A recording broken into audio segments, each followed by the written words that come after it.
Good afternoon, everybody, and a very warm welcome to Ellough Park Raceway, just a few miles inland from Lowestoft on the east coast of the UK. We're waving on the camera in the comms box. There we are at the back of shot. Welcome to Ellough Park for continuing coverage of Round 7 of the 2018 Club 100 Sprints Championship. My name is Howard Mitchell. And alongside me in the current commentary box is my good friend and Double Dash Motorsport Media partner in crime, Andrew Mather. How are you feeling, Andrew? Everybody. Sorry, that's a good start. How are you, mate? I'm fantastic. I've very much enjoyed the racing this morning from the elites and clubmans, and I'm expecting the same, if not better, from the lights, heavies and super heavyweights here. And the track is dry. Yes. So, welcome back to those of you who followed the coverage this morning. Thank you for your continued support. But hello to anybody who wasn't with us for the elites and clubmans. If you see any photography or watch it back later on, you may be forgiven for thinking that it was on a completely different day or a different season. But no, we've just gone from extreme to, nearly to extreme here. We're still overcast here. But we had this yesterday to an extent, but not nearly as much, because we had a deluge in the morning and then it was just wall-to-wall sunshine throughout. But today, it really has been a challenge for everyone here at the circuit in the clubmans and the elites. A major and sustained heavy downpour throughout the clubmans and elites, leading to some very changeable conditions, and the clubmans and elites giving us some of the best action we've had from them all year, and really was a treat to watch. And we look forward to exactly the same thing this afternoon with the lightweights and heavyweights. And I hope I'm right in this prediction. I think that's us done for rain today. I go because there's one little patch of nastiness as the radar just goes back round again. It's showing me what we had an hour ago. There's one little patch of wetness that's currently crossing kind of the Portsmouth-Bournemouth area. Now, all the weather's been coming from the southwest today, but most of this weather system has now been kind of breaking up before it's hit here, so I'm hoping the same happens there, or it just skirts to the south of us, and it'll be fine. So, but hopefully that's us done for wet stuff today. Yeah. Absolutely. However, you will notice around the track, ladies and gentlemen at home, there are still puddles off circuit. Now, that's going to be an interesting one, that if anyone catches any of those, they're going to get, well, a bit of a nasty surprise if they're not wearing a rain suit, which they're not right now because it's dry, but also some of that moisture could get ended up dragged back on circuit, which could cause people some problems. I mean, having a talk to some of the drivers during kind of the lunch break, that's not quite a lunch break because we've still got a test session going on, there's another factor apart from this being a new surface, and I think the water teams through it quite quickly. The wind. There's been this really, really strong kind of 20-mile-an-hour constant wind blowing across the circuit. And some of the drivers actually reckon that's helping. That's helping dry the surface a lot quicker because it's a warm wind as well. It's still shorts and T-shirt weather outside. Doesn't look like it, but it's still very warm. So this brisk breeze that's coming across there, it's not a breeze, it's a proper, you know what I mean? You look at the flags down the paddock there, it's not gales, but no, but it's a strong wind that's drying the circuit. Absolutely, and gosh, it's looking so different to even just an hour ago, to be honest. Well, less than an hour ago. Less than an hour ago, and this test session, just doing the final bit of drying things up. Let's just go over this test session, because as you say, on screen at the moment, you've got the last parts. I think we've got about 3 minutes to go of this, less than 3 minutes to go of this free practice session. Matt Jones is currently your quickest driver with a 53.080. That's not quite as quick as we saw yesterday, but that is dry. That is a dry lap time, and that's a good lap time from Matt. Chris Woodger is second fastest with a 53.214. 1/1000th of a second ahead of Adam Wheeldon in third. James Venning fourth and Andrew Ward fifth. Stuart Jones 6th, and I think it's Tim Hill who's going to be at the moment your top runner in the heavyweights on a 53.4. Let's have a little chat as well about the format of this, because it's completely different, frankly, to the Clubman's and Elites format of racing. So for those of you watching earlier today, we had those random grids, and then the heats decide your position for the final and all that sort of stuff. With this, it is done with qualifying and then a series of finals. So we're going to finish this test session in a bit. In fact, it's finishing now. The checkered flag is out.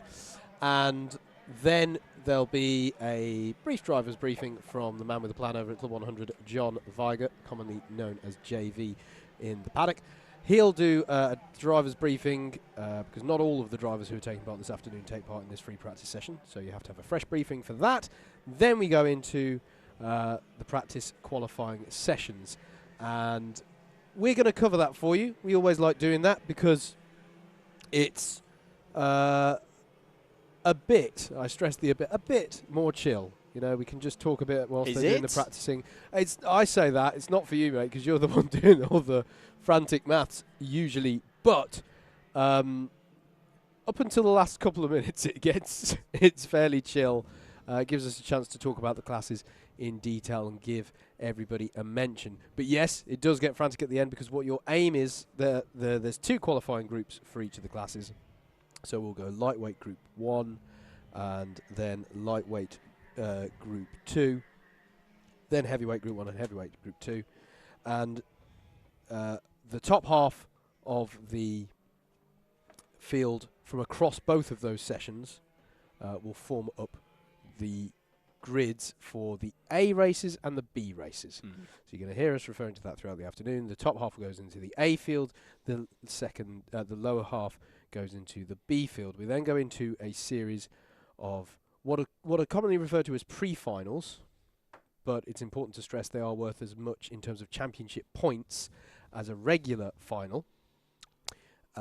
Unless you're about to... No. The only difference is that you don't get a shiny pot at the end. That is the only difference. Although you do get now a medal for a pre-final win. Or have I made that up? No, it's for a B-final win that you get a medal. My mistake, sorry. But yes, we'll then go into the pre-finals. So we'll have lightweight pre-B final. So that's the B grid of lightweight runners in their pre-final. Then we'll go heavyweight pre-B final. And then the pre-A finals in those 2 classes. If you finish in the top 4 of the pre-final, pre-B final, you get promoted onto the A grid. So if you don't make the cut in qualifying, it's not the end of your opportunities to make it into the upper tier. You can still make it up into that. You get promoted, or repechaged, as they say in the regulations, onto the back of the A grid. So if you finish in the top 4 of the lightweight pre-B final, you'll be on the grid for the pre-A final. You'll actually be put in for the pre-final as well as the subsequent A final. After the pre-finals, we get into the finals, the trophy finals, in the case of the A grids. And again, there's one last chance for promotion. The top 2 finishers from the B finals get repechaged onto the back of the A final grids. And there's a last-ditch opportunity for them there. And then the A finals, where we determine who takes home the most championship points and the shiny cups at the end of the day. It can be a bit confusing if you're new to following the championship, but we promise you it will all become clear as we're going along. So stick around, and if any of you are unfamiliar with it, you'll soon get the hang of it. Do get your comments coming in to us here. We're live, of course, on Facebook. This stream coming to you courtesy of Alpha Live, with the commentary support from Double Dash Motorsport Media for Club 100, and we are across, for the first time ever, I think, all of those pages, and Karting Magazine, or any of those pages on Facebook. You can find it. You can't get away from us in a good way. You can't get away from us this afternoon. We're everywhere. But now I'm going to look at James for this to get the comments to us here in the box. Is that on any of? Is the Club 100 page. So if you're watching on the Club 100 page and you comment below the stream, because it's sort of primarily hosted there, is that a fair term? So if you comment below the stream on the Club 100 page, it will come up to us in the box as as a certain Andrew Mather of Double Dash Motorsport Media seems to be trying to demonstrate here. He's had a good go of it. No, there we are. Just like we're demonstrating there, we can put your comments on the screen. So if you're here supporting a particular driver, we will do our best to give it a mention. There is, of course, a flurry of comments that come in as certain classes go out on track. But we will do our best. We'll try and give everybody a mention this afternoon. So that's the format.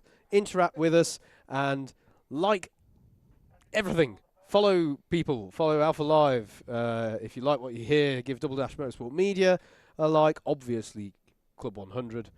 I can never remember whether it's like or follow on Facebook. It's I think does like it vary? On Facebook, it's follow on Twitter. You used to get pages and then groups, but none of them are groups. They're all pages, aren't they? So that's yeah. Anyway, follow. We're getting too old for this.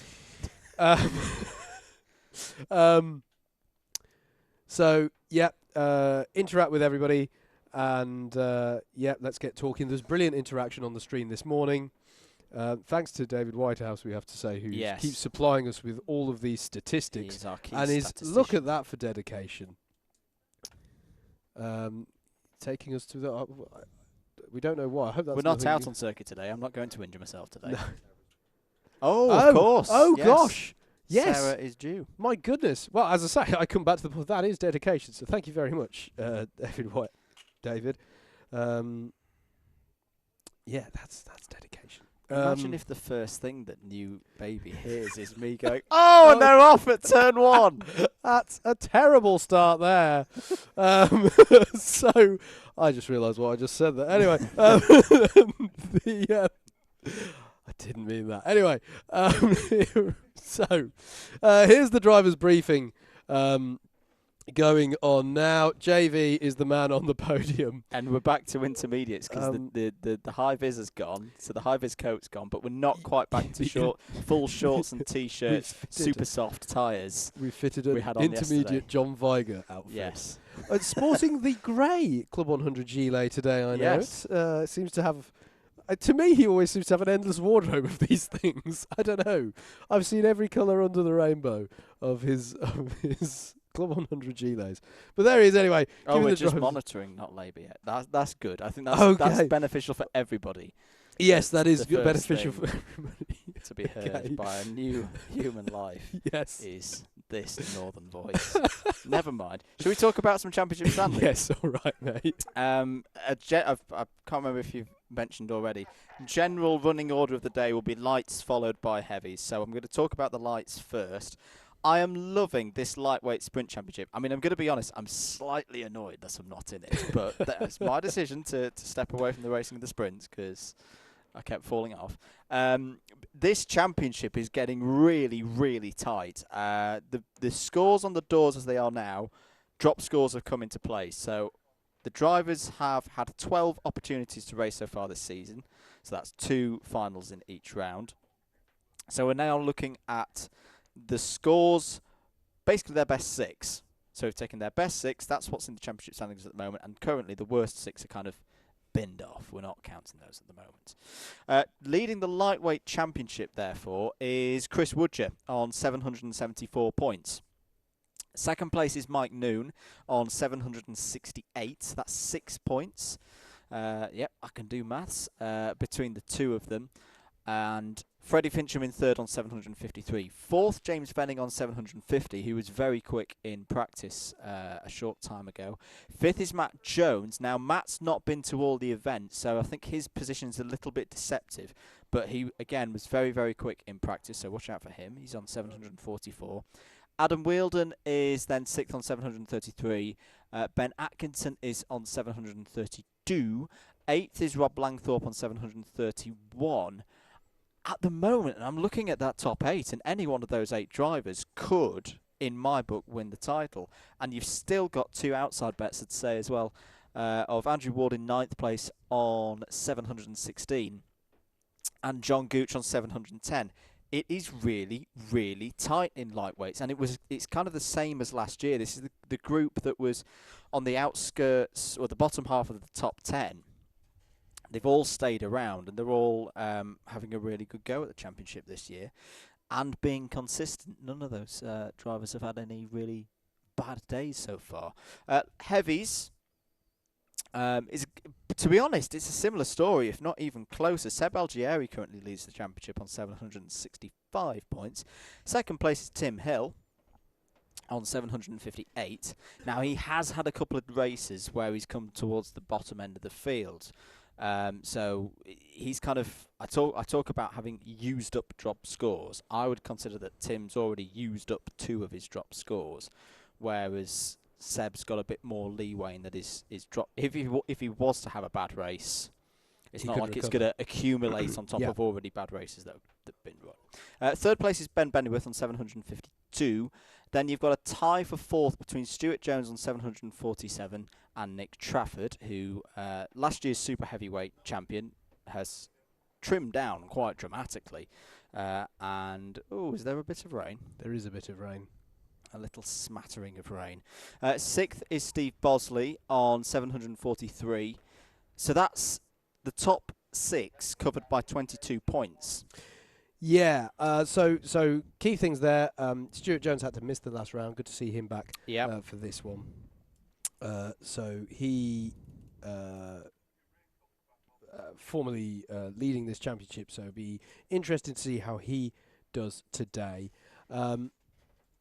Just go over super heavies, sorry. Yes, good point. 7th place, Lenny Wood, 732, and then your leading super heavyweight, Trevor Randall, who is running away with the championship in super heavyweight, 8th overall, leading the championship in super heavy on 729. A good, what's that? More than 50 points clear of the next highest super heavy. Yeah, and Nick Trafford, who's our super heavy champion from last year, now competing as a heavy weight. He's one of those drivers who needs to turn it around, I feel, today, because if you look at, he was Mr. Consistency for the first 3 rounds of the championship, and then since then he's not had terrible rounds. I'm still looking at the scores; they're still pretty decent, but the last 3 rounds have been worse than the first 3. So he'll be looking to have a good day at the races. You can actually see him in shot there with Trafford on the back, which is good because that makes it really easy for us to spot him. So, according to the weather radar, this is literally just the edge of a little shower that's coming through. Yeah, I don't even think it's heavy enough to affect the state of the track. Yeah. So there. Look at that. I was about to comment on turn 1, but it doesn't matter. I was just saying, you have Chris Simpson starring in the shot, by the way. If we haven't mentioned that already today, there he is out on the balcony, manning the camera. He's there. There. We have to point at and then producer James is waving. Sorry,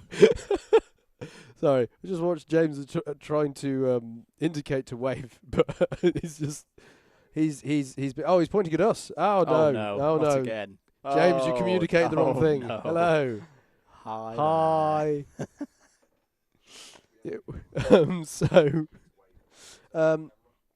This is producer James of Alpha Live, everybody. He's the man who's cutting this all together live for you, and that's better. Spare the audience, us too. So, practice and qualifying are... Have we explained top 20?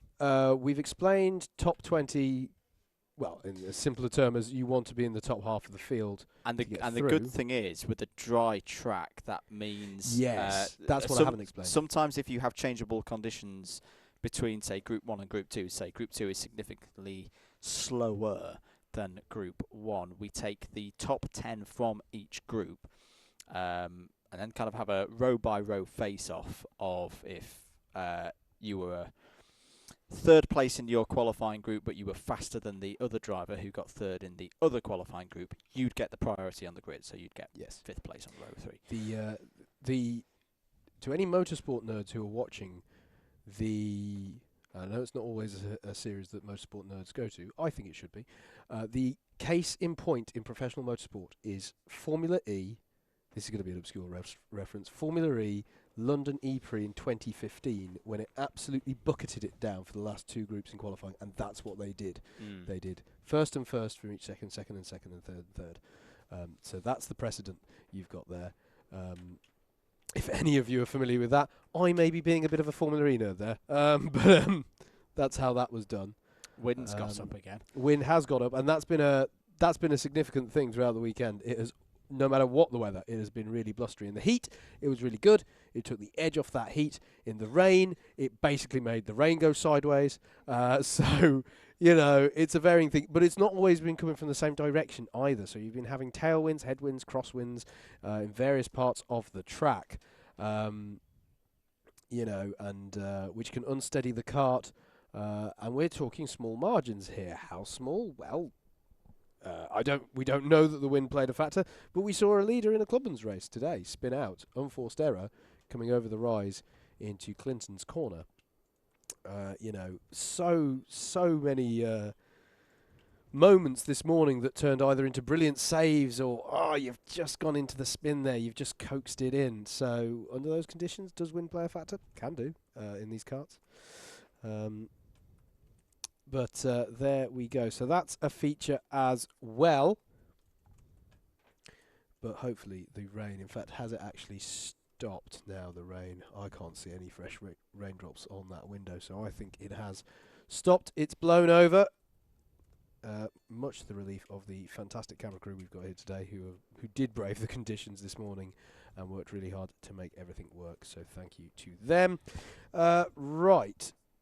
Drivers are beginning to get ready in the paddock in time for, it's the lightweights out first. Yep. In their two qualifying groups. Important caveat, whilst we've been saying that the sessions go lightweight, heavyweight, the groups are done together. Not least to, as much as possible, avoid the situation we were just talking about with changeable conditions. Yeah. So the two groups are done right together so that they have as even a set of conditions as is possible. So we will do both lightweight qualifying groups and then both heavyweight qualifying groups. 10-minute sessions. No, it's done on laps. No, it's done on. Remind me, mate. Sorry, I've just completely. 5 practice laps, then 6 minutes of actual qualifying. That's the one. There we go. It's laps and minutes. There we go. That's why I couldn't remember. So that's how that will work. As long as the information I have in front of me is up to date, I believe we are going to get. I hope we're going to get a pre-B final for lightweights today. We have 15 drivers in each group.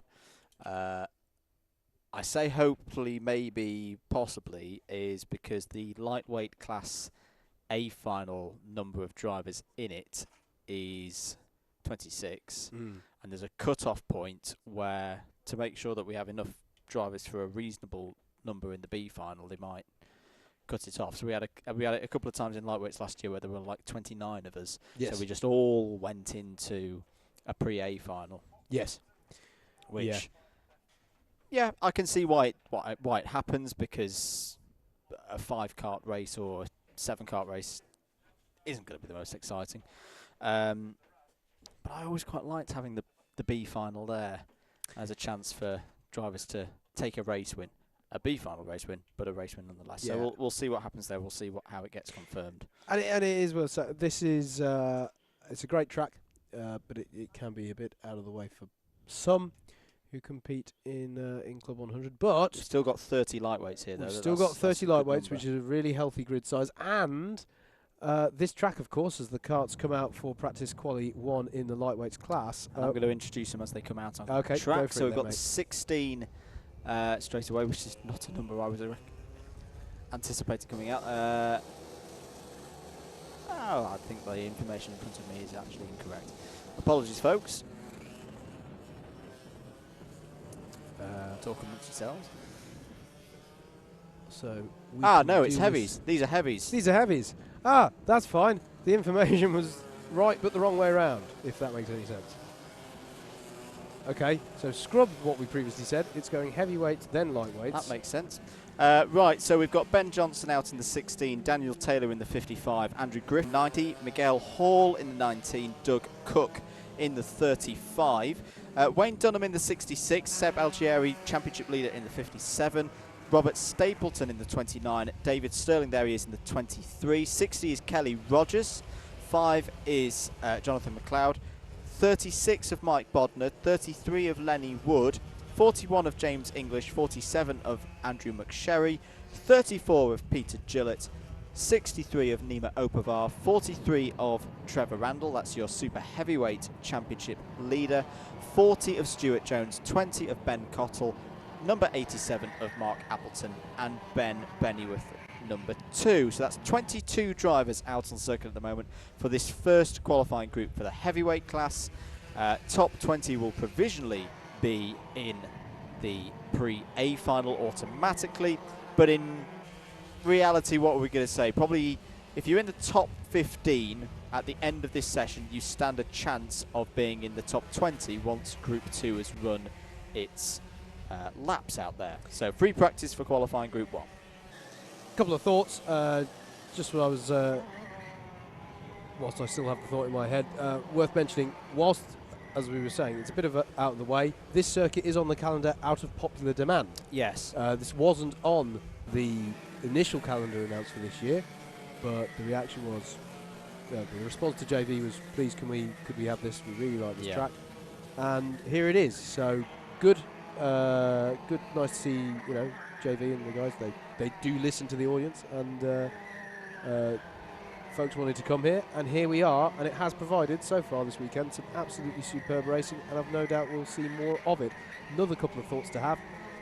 If you're new to watching it, part of the way that Andrew was able to go, they're heavyweights, number plate colours. Blue number plates are heavyweights, green number plates are super heavyweights. Important to note that super heavyweights are a subclass within heavyweights, so they are all scored under the same championship. It's just a case of there will be a trophy for the highest placed super heavyweight at the end of the day. So that's that, and then when the lightweights come out on track, they will be a black number plate, I want to say. Yes. So that's how. So if you're just tuning in, stopping by and going, I'm supporting a driver in this class, are they out now? Just look at the number plates. That's how you'll know. And then final thought I've got, Andrew. The Clubman class this morning had a few guest drivers in it. It did. And that means that some of the drivers going out here will have raced this morning, unusually.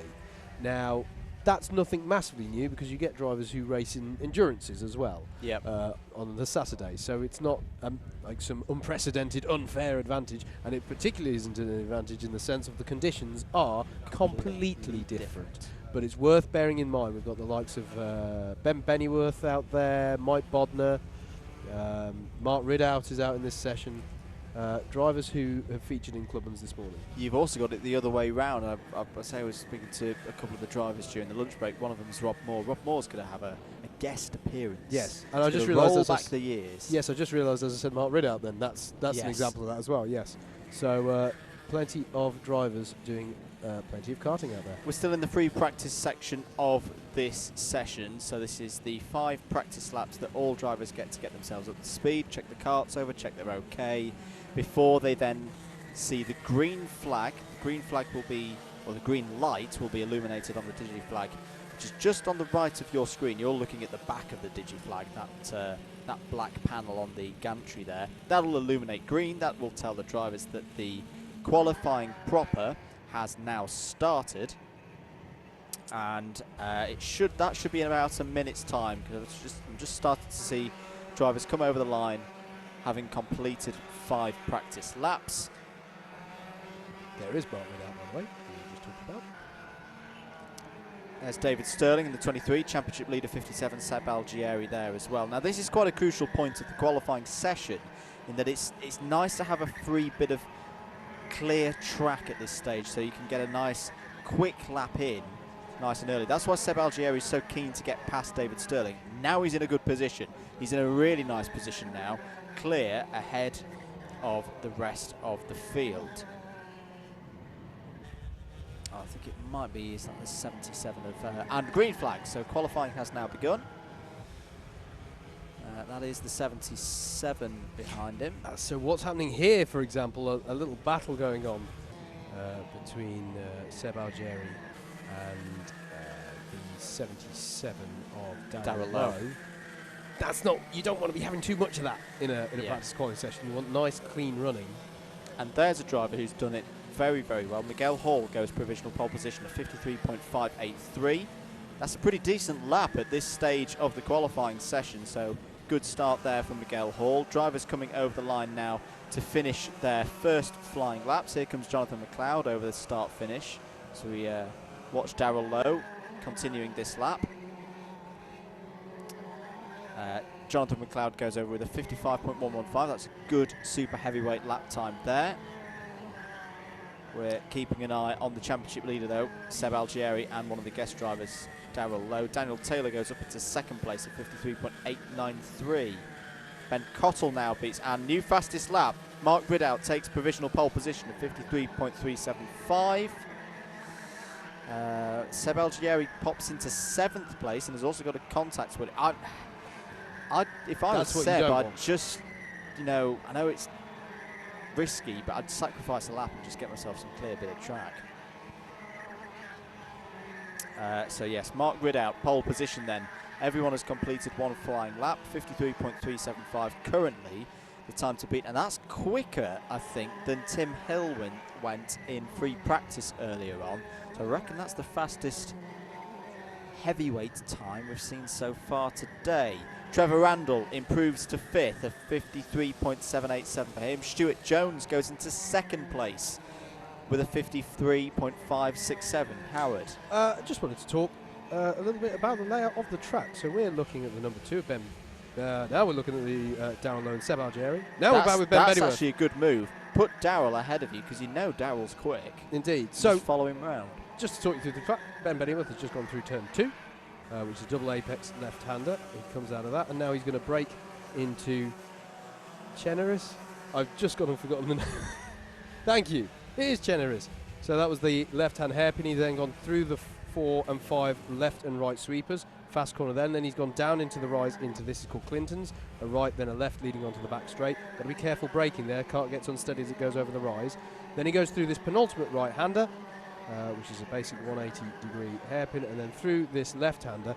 Looks like a hairpin, but actually you carry a lot of speed out there onto the start-finish straight, which has this curve. It's a straight that's not a straight, if you like. The grid goes around the curve, and then finally he chucks it into turn 1, which is some people saying similar to turn 1 at Buckmore Park. That quick stab on the brakes and power it through, kind of idea. Kind of. And then you're heading back to turn 2 where he was before. So that's a lap of Ellough Park Raceway. Robert Stapleton goes second at 53.461. Wayne Dunham improves to 12th at 53.922. I mean, this will be... Let's already have a look. 1 second covers the top 16 at the moment, around a 53-second lap. That is incredibly close. Here's your fastest super heavyweight, Trevor Randall, coming round to complete a new lap. He did a 53.54 last time, 53.558, so no faster, but still good enough for third, until Nima Opavar pops in at 53.46 to go second. But still, Mark Ridout, your pole position holder, on a 53.312. Track limit warning for Lenny Wood. Yeah, absolutely. Now this is the time where obviously they really want to push, but they want to be in that clear air. You don't want to be thinking about what's going on around you. You don't really want other cars. It's not bad to have a car in front of you that you can sort of pace yourself against, but it needs to be far enough in front. As Andrew says, Trevor Randall, currently your fastest super heavyweight. Here he is again, completing another lap.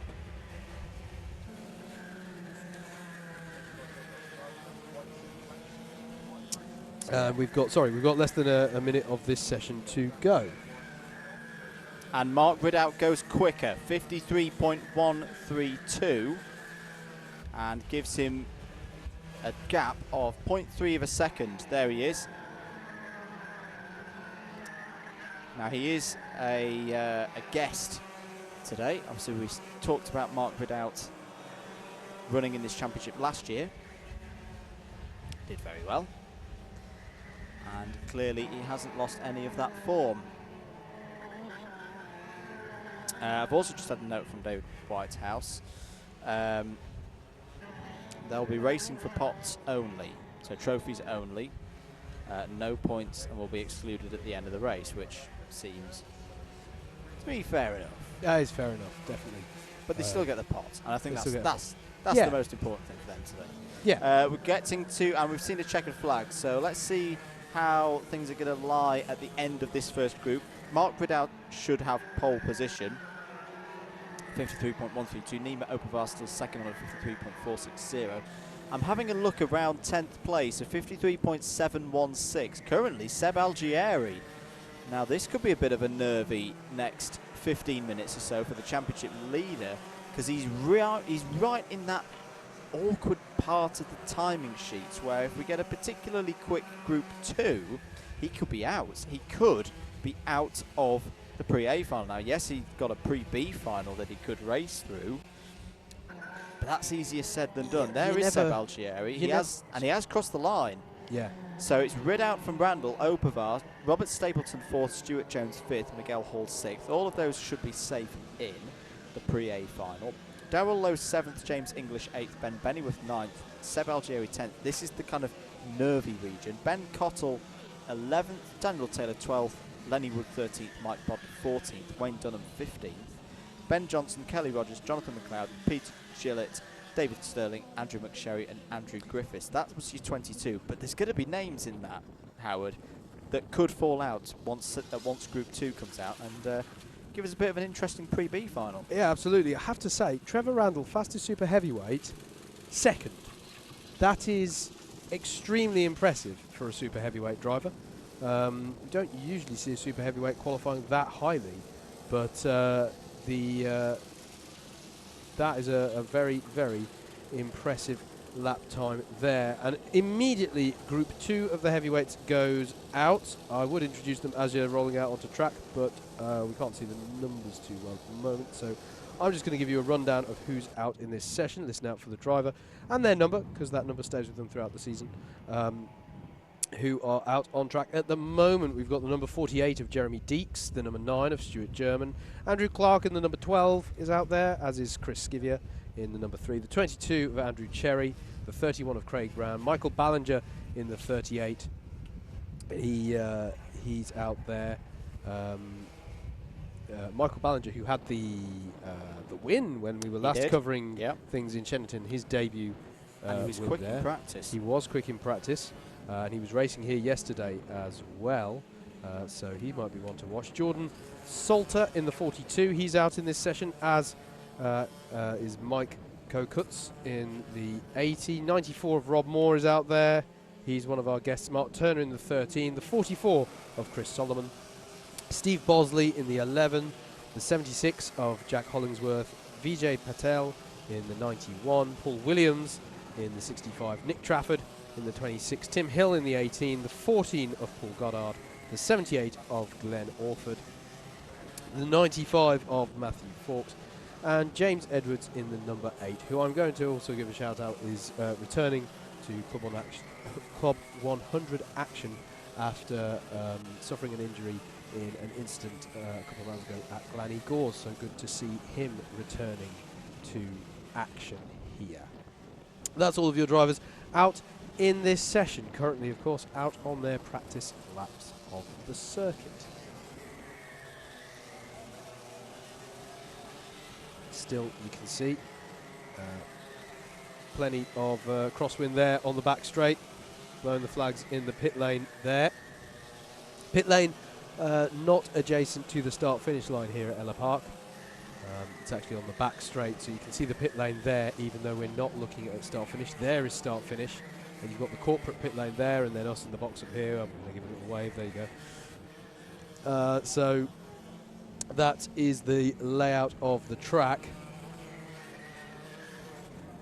as this set of drivers get to grips with the conditions out there.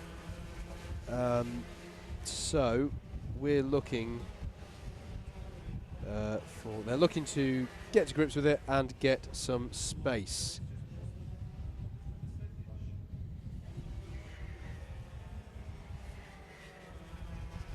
So we were talking just at the end of that session about, yes, you can get promoted from the Bs to the As, but psychologically it always takes its toll a bit to do that.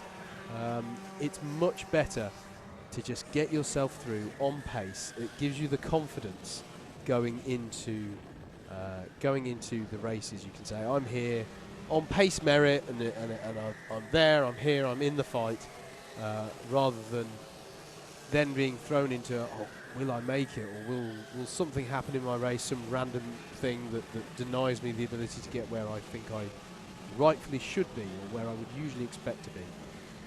So it's so much better psychologically to just get through on qualification. I can remember the first time that I did it, and it felt a lot better than having to fight through the B races. I know the man to my right, Mr. Mather, felt exactly the same way when he first qualified. It's a good feeling. It's a good feeling. Mind you, there's also some amazing footage of when he didn't qualify, but for the first time got promoted with a B race win. Yes. And that's highly entertaining to watch. I was a little bit pleased. It was a bit pleased, yeah. So, who's setting the early pace out there, albeit in practice not qualifying? These are not in. It's practice, so we haven't got the best time. We're still in practice. That's so we're fine. No, indeed. Currently, so can't say. The likes of Rob Moore is on the pace, as is Andrew Clark. Andrew Clark needs a bit more pace, but yes. Oh, they're setting new lap times as I speak. So. Just say your cut-off time at the moment, I mean, this will go dramatically down, is a 54.816 for a top 20 place as we stand. That's currently held by David Sterling. I reckon we're going to be under a 53.8 though for getting a top 20. Oh, Tim Hill's got a black flag. That's an interesting one. Good. That's not good. Tim Hill, experienced racer in the series. We'll try and catch a sight of him out on circuit. And of course towards the forefront of the heavyweight class in the point standings, so he doesn't want to compromise his qualifying now. And we are about to go green flag as well, so yes. Not quite sure what's happened there. So let's have a kart change apparently. Okay, so whilst so just to explain, Mr. Mather will start going frantic in a moment and giving you lap times, and what he's giving you is that new cut-off, because as the time improves, or the times in this session improve, combined with the times from the last session, we get a picture of who is on the bubble here for qualification. The drivers themselves have no way of knowing that out on track. It's important to note that. So unless they're wearing a little radio and someone's telling them. Unless they are doing that. Yes, that's a very good point. But for the most part, we'll be getting excited on their behalf. And you can get excited at home watching. You can see Matthew Fawkes out there, and that's not going to make him popular. And this is the thing, we'll start seeing them squabbling over track position now again. So as I say, we have got the green flag out. First lap time over is a 54.355, so straight away that's reduced the top 20 time by 0.4 of a second.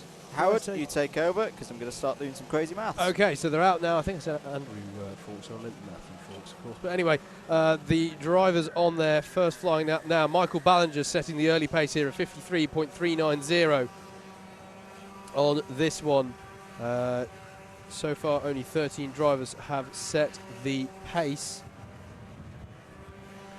And Nick Trafford jumps to the top, improves with a 53.377. So current cut-off, Andrew, you're starting to cross off. It's dropping quite quickly. It's dropping quite quick. So cut-off at the moment is what are we looking at now, mate? We're looking, I think we've gone past 53.8 already. Okay. Come back to me. So currently 53.8 is Steve Bosley in 7th. Matthew Fawkes jumps in with a 53.782. Rob Moore jumps to 3rd. And a new fastest from Mark Turner, a 53.325 here. Tim Hill puts in a 53.912. That's not good enough we believe, at the moment, as the track limit warning for Andrew Clark. There is Rob Moore there with his distinctive fluorescent helmet. The cut-off is a 53.808, so that's currently Lenny Wood's 53.808 from Group 1. Okay, so that means only the top 7 of this group of at the this moment group are going enough. Absolutely. So the other group, as it stands at the moment, faster than this group, but still 3 minutes of this session to go. Stuart German posts a 53.738, Matthew Fawkes a 53.782, Jordan Salter falling just below the mark with a .849. Tim Hill jumps up a 53.534, takes himself up to 5th place. And Steve Bosley in the number 11, there he is, just posted a good time of 53.628 to take himself to 8th place. And that has just moved Stuart German onto the bubble of 53.738, currently that's 20th. Okay, so that's our current 20th fastest time. He's just coming around to finish another lap now, is Stuart German.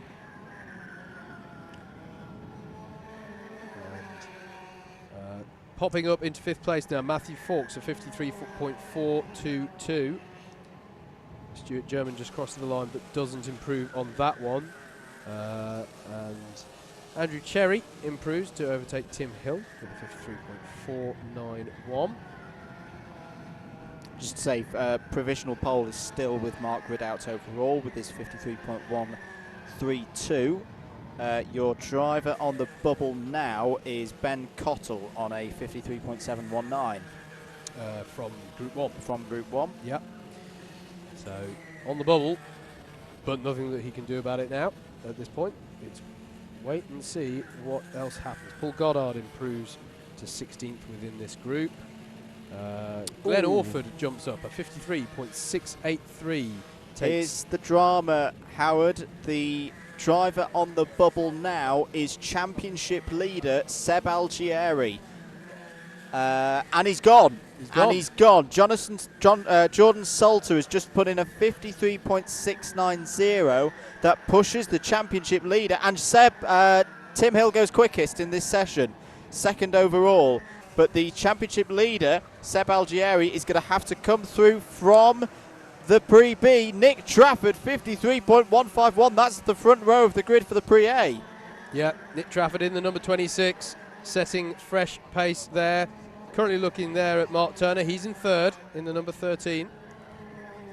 So Jordan Salter is now the driver who has the golden goose of 20th spot on the Pre-A final grid with his 53.690. Now, can anyone get above that 11th place as we see it in this session? So it'd be 9 from Group 1. Whoa, everything's just changed. Jordan Salter went quicker again. Rob Moore's just gone fastest in the number 94. And that's beaten Ridout as well. Yeah. So that is provisional pole position. 11 seconds of the session to go. There's Nick Trafford, formerly in 1st place, now running in 3rd. He'll be trying to set slightly some better pace. Important to note, Rob Moore, one of the drivers we're talking about who isn't here for points. He's here to try and win a trophy. Paul Williams isn't in the Pre-A final. He had a really good run this morning, but he's done a 54.043, so he's going to have to come through from the Pre-B. Glenn Orford has come over the line, is no quicker. A 53.683 as Matthew Fawkes does a 53.086 and goes on to the front row of the grid. And Stuart German has got in there right at the end. A 53.661 has put him in the top 20. And that is it. Mark Turner also, there was a flurry of lap times right at the end. Mark Turner went fastest at 53.040. He snatched pole position away from Tim Hill. Matthew Fawkes is 3rd. That'll be your 1, 2, 3 on the grid for the Pre-A final. Rob Moore will be there on row 2 as well with his 53.127. So that was a very, very quick second group. Wow. Yeah, that was that really. I mean, you know, midway through the session, we were going, oh, well, the first group were a lot faster, but then everyone just lit up the timesheets, picked up the pace, as you say, and yeah, that was a really close fought thing towards the end there. The unlucky driver, I'm afraid, is Glenn Orford, a 53.683 against a 53.662 means Ben Bennyworth is in the Pre-A final and Glenn Orford is in the Pre-B. Right, so let's move on to the lightweights. Absolutely. Lightweight Group 1 qualifying already out on track. Slightly smaller grid size in the lightweight, so we have slightly fewer drivers out on track. Do you want to introduce them? Or Yeah, let's go through them. So in the first group of lightweights qualifying for round 7 of the Club 100 Sprint Championships for 2018, Terry Oliphant is in the number 40, 58 of Adam Norris is out there, number 9 of Chris Woodger, one of the championship contenders, is out there, 83 of Simon Field, 49 of Toby Baldry, 18 of Alessandro Carloni, 56 of Pez Taraj, 42 of Matt Jones, 28 of Guy Holliday, number 7 Adam Wheeldon, number 14 Charles Jackson, 23 Freddie Fincham, 36 James Venning, 87 Siobhan Dade, and 86 Michael White. So 15 karts out on circuit for this session. Should make it quite a bit easier for drivers to find a clear bit of track when it comes to doing the fast laps to put themselves on the grid. Absolutely. Stationary kart just getting recovered in turn 1. So yellow flag conditions. Actually, we haven't spoken about yellow flags for a while here. Yellow flag is to back off slightly, no overtaking until you have passed the incident. So you won't really see green flags as such, apart from in this session to indicate that qualifying has begun. But you don't see green flags after an incident in Club 100 racing as standard. It's when you have passed the incident, that is when green flag conditions resume. And because of the direct drive nature of these karts, which we were talking about earlier on, there is also a regulation about not going too slowly under a yellow flag, lest you cause an additional incident. Because obviously if you're going at too slow a pace, you're stalling the kart and causing more karts to join the incident. That's not what anybody wants. So it's about just shedding that top 10% of your pace off, such that you're definitely within control of the kart, such that you can pass the incident safely, but without causing a massive karts to come to a halt. Because of course, if they can't overtake you and you're going at a snail's pace, they're just going to all slowly stall. And it just like how controlling a motorbike at slow speed is harder than at pace. It's hard to keep these karts going if they're trying to stall on you. So that's to do with that. Also, it's a black flag offence to spin off and join the incident at any pace, because you're demonstrating that you weren't in control of the kart under those conditions. So that's a little note about yellow flags as well. So, just going to put it out there, just been doing a quick little bit of research on the old interwebs. Number 87, Siobhan Dade. First time she's run in the championship this year, but a local to Ellough Park, it would seem. All right, okay. So let's watch out for Dade in the 87. Yep, the home advantage perhaps coming into play. Was James Venning the fastest in the end of this morning's practice? Blimey. I think Matt Jones got in there right at the end with a fast lap. But James Venning was definitely very quick this morning. This afternoon, sorry, it wasn't in the morning. Yes. And currently we're on the 4th practice lap, so we've still got a few moments before we start qualifying proper.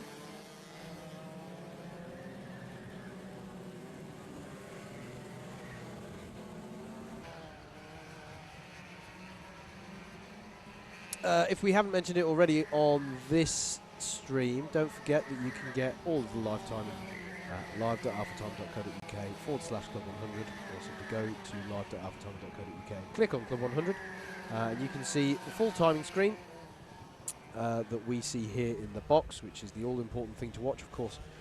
In the qualifying sessions, you also have a track map with a driver tracker, not during qualifying, but during the race you can have the drivers tracking around the circuit map. If any penalties are handed out, that will come on the side as well. So you can also see which sessions in action and how much is left of that session in the top right hand corner. So all the information's there. Get the stream on one screen, get the timing on the other, sit back and enjoy a great afternoon's racing here at Ellough Park. And once the event is over, you can see all of the confirmed results over at results.alphatime.co.uk. And again, click on Club 100, select 2018 of course, or if you want to review all the previous, God, I think it goes back to 1997 on Alpha timing results, so you really can, if you can while away the hours seeing all of the results of yesteryear as well. So all of that is there. So this is the thing that you've got to be careful of, is you're having a battle. Green flag has flown, so we're now going into qualifying for Group 1 of the lightweights. And we're looking at the 86 of Michael White, and as they just go into generous corner, and it's the 58, so it's Adam Norris there as well. Matt Jones sets the early pace. He's just crossed the line of 53.078, and already that would put him in a very, very healthy position on the heavyweight grid. Obviously we would expect the lap times to be slightly quicker in the lightweight class. They do have that weight advantage, but early pace is strong here. Chris Woodger now puts in a 53.065 to take himself to the head of this one.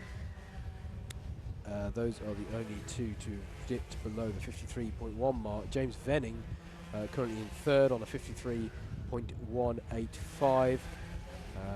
Just got a few more drivers to come through and finish their first timed lap, and they've just come through now. So everyone's posted a lap time.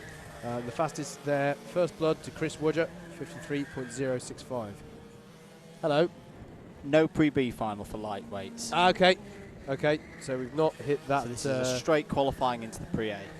Brilliant. So it's not about going to be about cut-offs and on the bubble. It is a straight out 5. As James Venning posts a 52.643, takes himself. That is a decent lap time, if ever there was one. We can't do a direct comparison to elites and clubmans from this morning because of the conditions, but compared to yesterday, that is very impressive. Particularly considering it's slightly cooler today. Slightly. It's still pretty warm, but you know, you've not got quite as grippy a surface as you had yesterday. So very impressive stuff from the number 36 of James Venning. This is the number 9 of Chris Woodger, who was our early pace setter. And he's got a new helmet design. Yes, he has, hasn't he? It's very nice. I quite liked the London Rowing Club. Oh yes, that was that one. Toby Baldry's just popped into second place, a 52.967. That was an astonishing lap there. There's your current pole sitter, James Venning. Matt Jones is up there as well, a 52.988. So this is hotting up. We've already got, I think it's 4 drivers at or quicker than the test time that we saw early this afternoon. Venning looking very, very smooth here. Another driver who has really kicked on this season. Been doing lightweights for a couple of years now. 2 minutes 20 of this qualifying session to go. Can James Venning go any quicker than the 52.643 that currently has him sat in provisional pole position? That's a good line coming out of the final corner. It really, sorry. 53.0 that last one for James. Improve. It really is a wonder that we were looking at the conditions earlier on. That's a bit of a liberal use of track limits on that one, which is sort of do. But the the good lines now so different to what we were seeing this morning, where it was work it out. There's a wet line there somewhere. Really is something to consider how much we've gone through the various conditions today. That was Adam Norris crossing the line. Adam Wheeldon a little bit further off the pace than I would have expected at this stage of proceedings. A 53.516, currently sticking him 8th.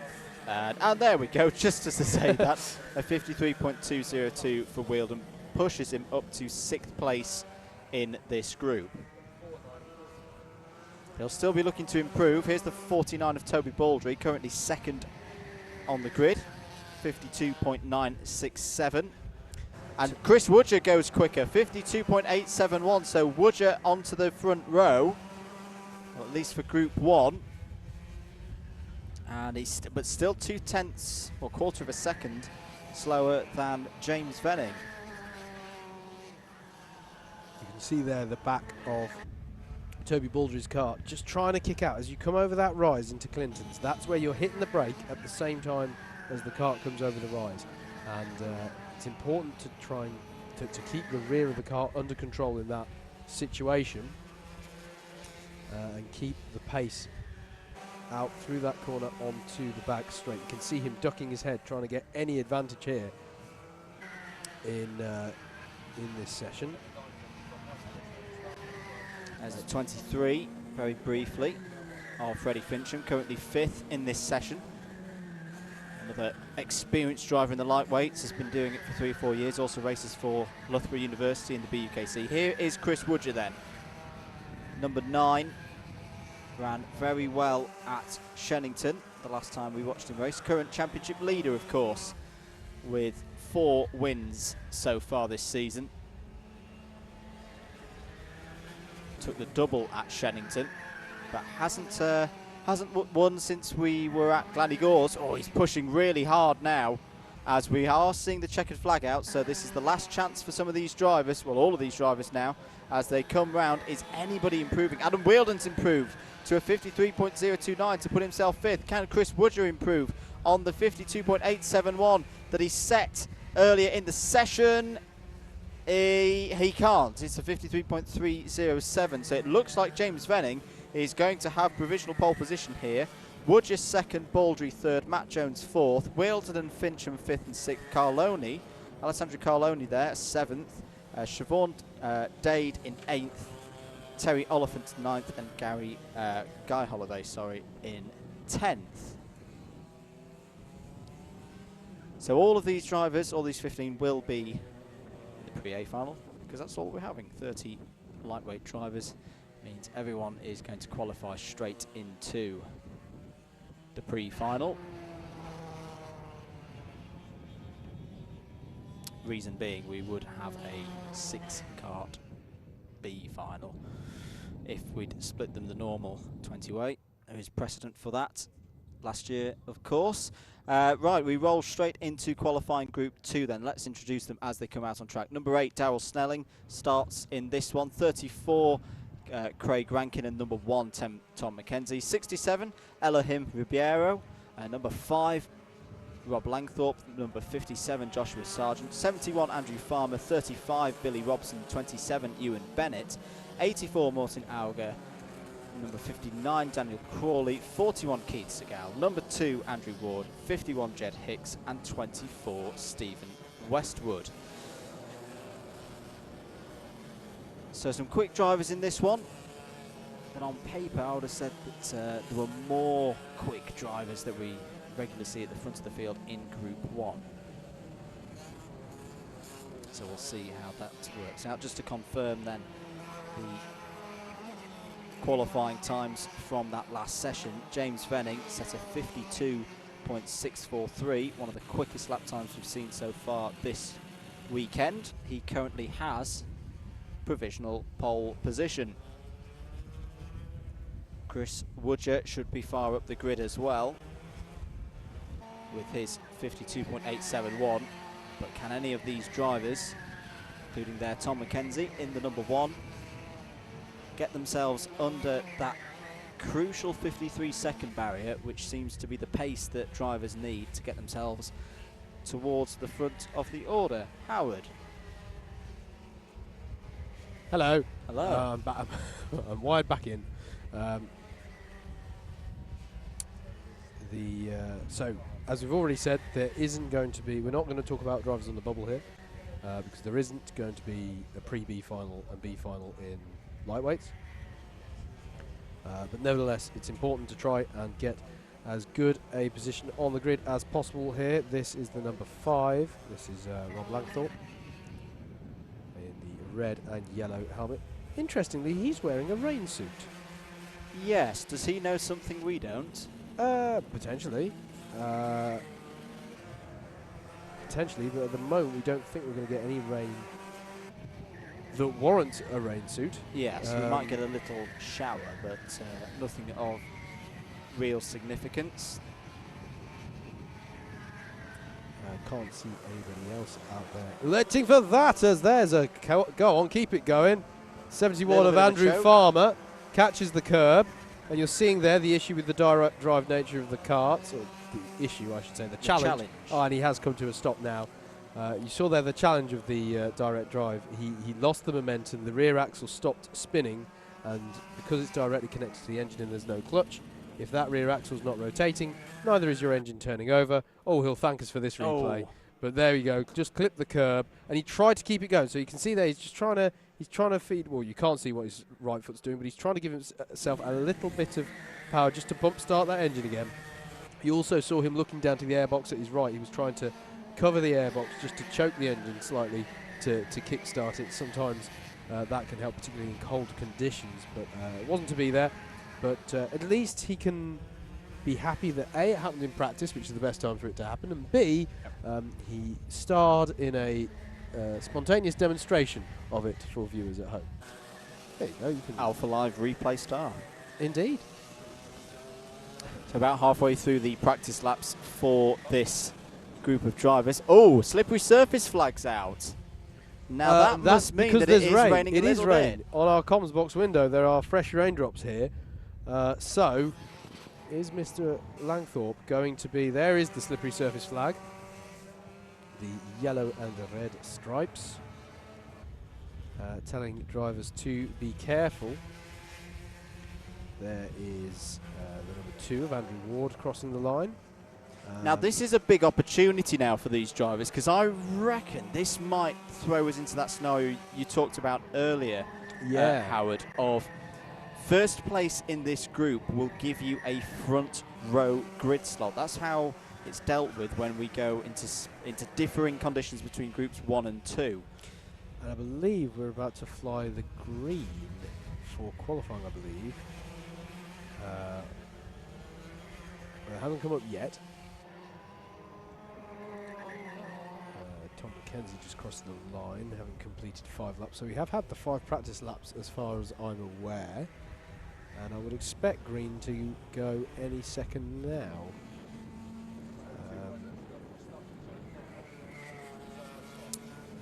So I just saw this. So this is the start finish. You've got 41 there. Keith Seagal, and it is going to be the shortest of showers. I've just had a little look at the radar. It's another one of these little showers just coming through that's just skirting the circuit. So we might even see the shower come through and finish before the end of this session. Sorry, we almost got another demonstration there, courtesy of Elohim Ribeiro, but he kept it going. And that's also. He's keeping it going. Well, it's very fine rain. I wonder if some of the drivers are almost. It's the 51's Keith off. Seagal's off. No, it's Jed Hicks. No, it's not. It's Jed Hicks. Sorry, Keith. No, Keith Seagal is off. The distinctive. I was going to say. Orange. We were looking at 2 different cars. Oh, okay. Fair enough. The distinctive Firestone suit of. And look, now this is going to be really hard for some of the quicker drivers, because there's going to be yellow flags everywhere. Yeah. So. Ribeiro was giving us a demonstration there of how the grip suddenly has gone away. This is all going to be down to what your fastest first lap is. Yeah. This is going to be one shot, isn't it, if the rain continues? Oh, Wardy getting a pit. Green flag. Green flag here. This is it. Now, you have to push now. If you want to be up towards the front end of the grid. Yeah. We see many sessions where it's to do with last across the line. Here it's first across the line. Who's going to set their fastest first lap? whilst keeping it on the island, whilst keeping it on the grey stuff at the same time. So push, but what's the phrase there? Get a banker lap in. What's the phrase that Lena Gade used to use with Audi drivers? Push, but minimise risk, or something like that. Something along those lines. The sort of. Right, Tom McKenzie, 110.464. That, weirdly, might give him a front row grid slot. Let's see if anyone can beat that, because I reckon that is going to be it. And it is good. Daryl Snelling and Craig Rankin can't match it. They're in the 112s and 113s, respectively. So here we go. Look at how the conditions are changing here. Tom McKenzie might have got pole position by the sheer fact of being in the right place at the right time, because if you're starting your first lap later, say 20, 30 seconds later, you might not get the conditions to allow you to do a 110.5. And look at them all coming over the line. That's it. Tom McKenzie's got the front row here. Andrew Ward's just come over the line and done a 113.183. For me, Tom and Andrew are very, very similarly paced drivers. So the sheer difference of being 30 seconds apart from each other on track is resulting in a 2.7 second gap on that first lap. So Tom McKenzie's first, Daryl Snelling second, Ewan Bennett third, Andrew Ward fourth, Craig Rankin fifth, Billy Robson sixth, Andrew Farmer seventh. Jed Hicks has that's actually a really good lap from Jed Hicks, because he was one of the last drivers to start a lap, and it's a 113.823. McKenzie's just come over the line again. He's only done a 112.779. So he's lost two and a half seconds in the space of 90 seconds. Yeah. So that's as the number 8 does a little flourish there. Thank you, Daryl Snelling, who's another driver who was lucky there, because he was the second across the line, I believe. Yeah. And was also able to benefit there. So he's a benefactor of these conditions. I mean, when we saw the conditions like this earlier, we saw the likes of James Taylor and Ian Blake in their dominant heat performances only able to do 1 minute 12. So, I mean beneficiary. I'll get there. I mean, a bit of an anticlimactic end to the session. It was a bit, wasn't it? Don't see anybody going quicker than they already have done. No, I agree. So I think that's it. And surely, Andrew, this will come into play as. Oh, is that Tom McKenzie actually spun on pit entry? Yes. Over there. Yes, it is. In the number 1. So clearly they did know something that we didn't, because the guys who've gone and put a rain suit on have clearly been checking the radar more regularly than me. It hasn't necessarily paid off, though, I'm afraid, because Rob Langthorpe, 10th fastest there. But as I say, it was luck of the draw, wasn't it? And surely it will apply now that they will do that staggered grid thing of the first from each session on row 2 and the second from each second on row. We can run through what the times will probably be. So essentially, anyone from Group 1 will get the priority because they set the faster lap time. What we're going to have a look at here, this is Daryl Snelling drifting. Very nice drift there on the exit of turn 2. James Venning will have pole position for the lightweight pre-final. Tom McKenzie will be alongside him on the front row. Chris Woodger will be second. Daryl Snelling, Chris Woodger will be third on the second row. Sorry, Andrew, people are improving here. Andrew Ward's just improved. Just set his fastest time. So yes, indeed, a 112.403. So nobody's going to get on terms with Tom McKenzie's time, but conditions have stabilised enough that people are improving now. I'm going to do the old race engineers trick, which I presume means he's going to go and stick his hand out of the window, which indeed he's now doing, to check what is happening. He will be able to confirm for us that it is in fact water coming from the sky. It's raining sideways. It's raining sideways. Sorry, but I'm being being facetious it's being carried by the wind. I don't think there's actually any more precipitation falling. I think it's literally just being carried by the wind.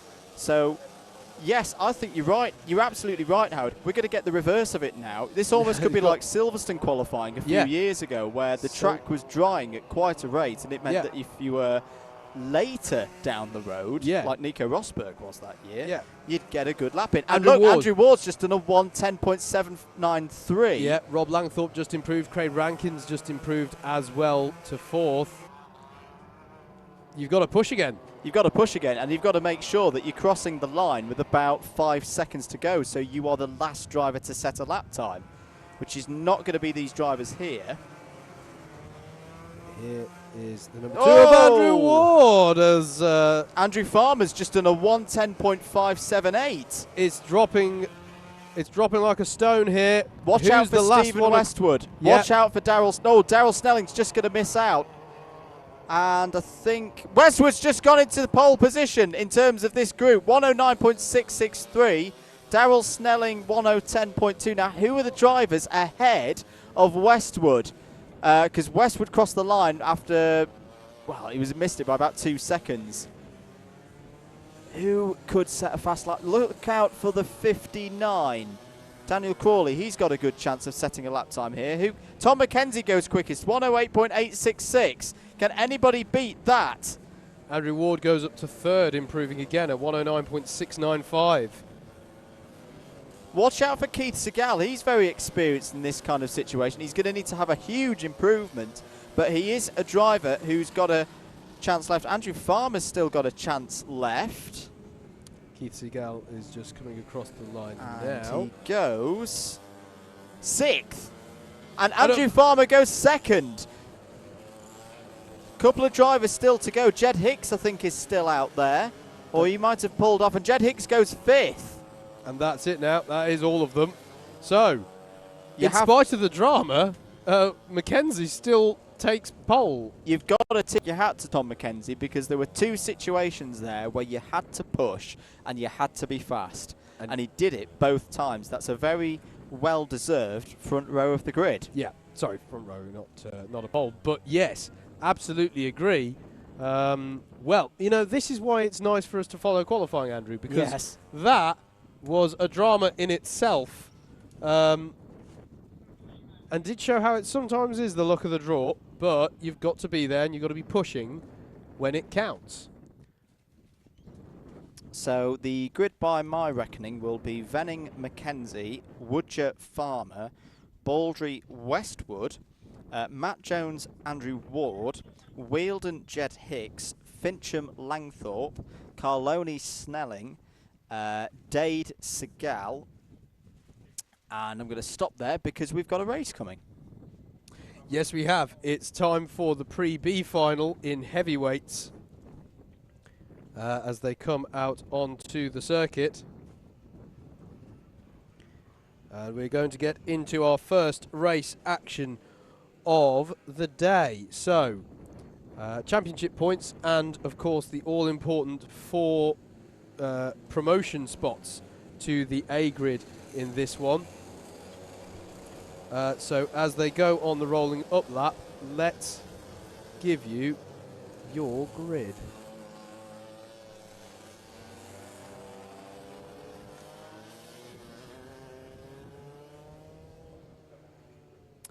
This, of course, based off of the qualifying times that they set across both groups 1 and 2.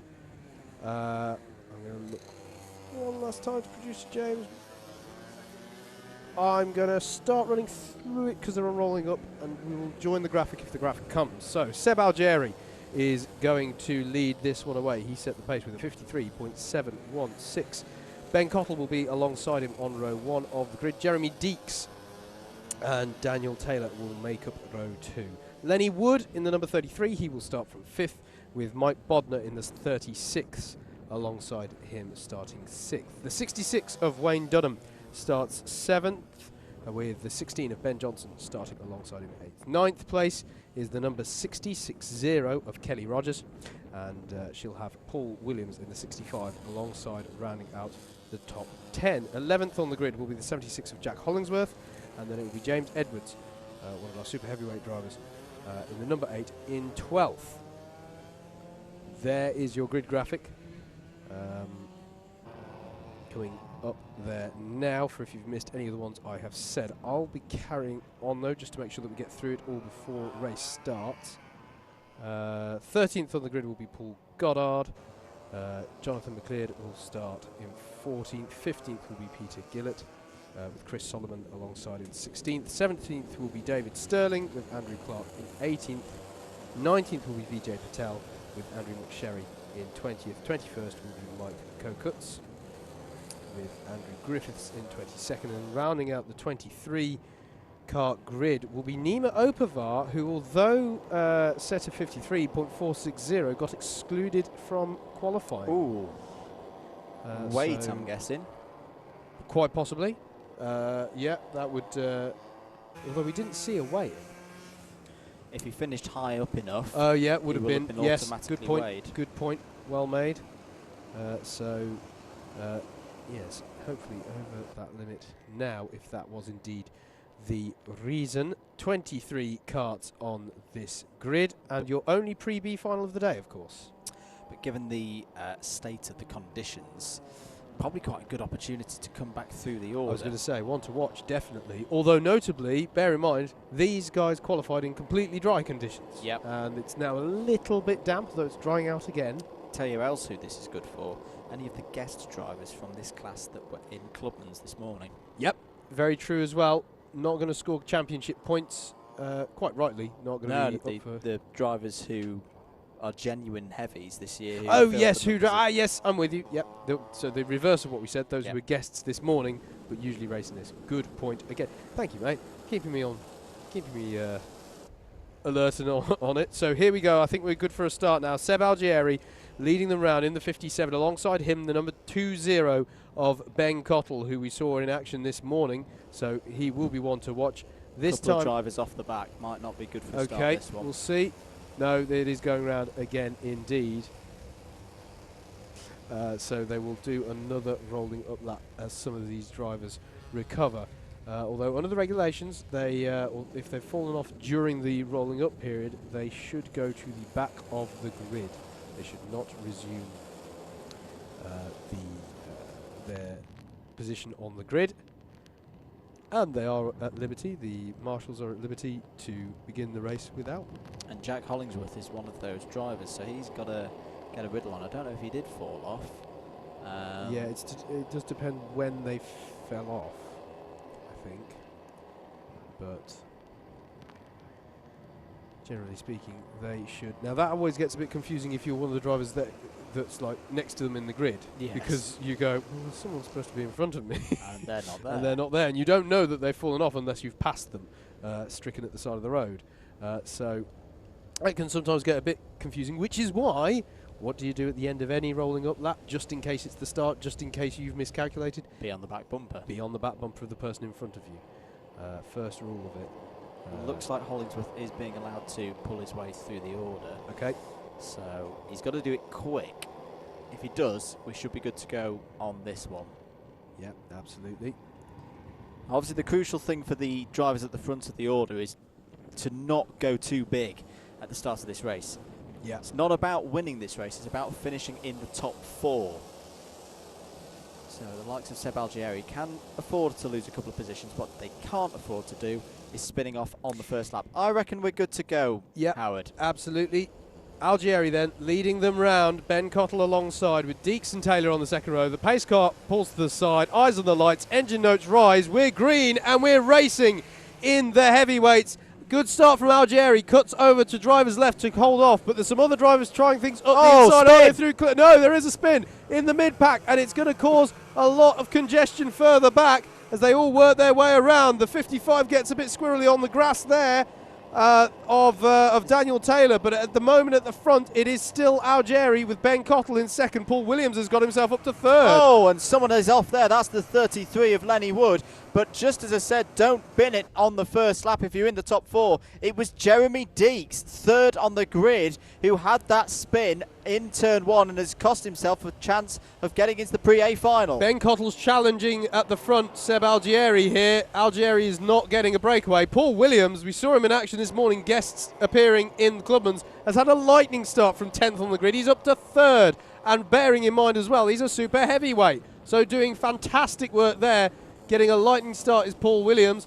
Behind him is the 55 of Daniel Taylor, who's retained his 4th place position on the grid as they work their way through the final corner of this first lap. It's going to be Algieri with Cottle right on his tail. And of course, Ben Cottle was another one of the drivers who experienced the wet conditions this morning. Yep. Well, Seb Algieri was as well for that point as well. So these top 3 need to just start working together now. Contact warning for Nima Opavar. to pull away from the rest of the pack. Daniel Taylor's still there in 4th. Mike Bodner's come up to 5th. Wayne Dunham up to 6th. It's all the guys who had the experience of the wet conditions this morning coming to the fore. Yeah, Paul Williams now putting pressure on Ben Cottle. You can see the spray beginning to form on these shots now from the damp conditions out there.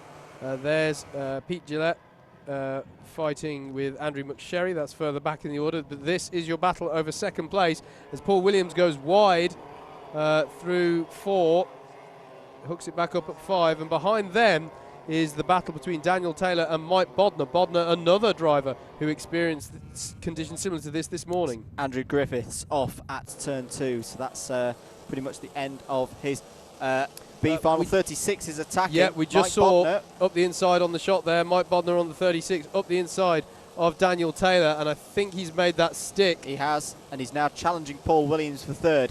Now Seb Algieri's got a bit of pace going. He's just on a 112.18, sorry, and it's that classic thing of the best place to be in wet conditions, leading. You've got the clear road, you've got no sprayers. Here's the battle for 55 and 36 over 4th place. Bodner and Taylor again in this battle for 4th place. Paul Williams has dropped back a little bit from Ben Cottle. He did on the last lap. He's now gaining on him again, and once again the position changes.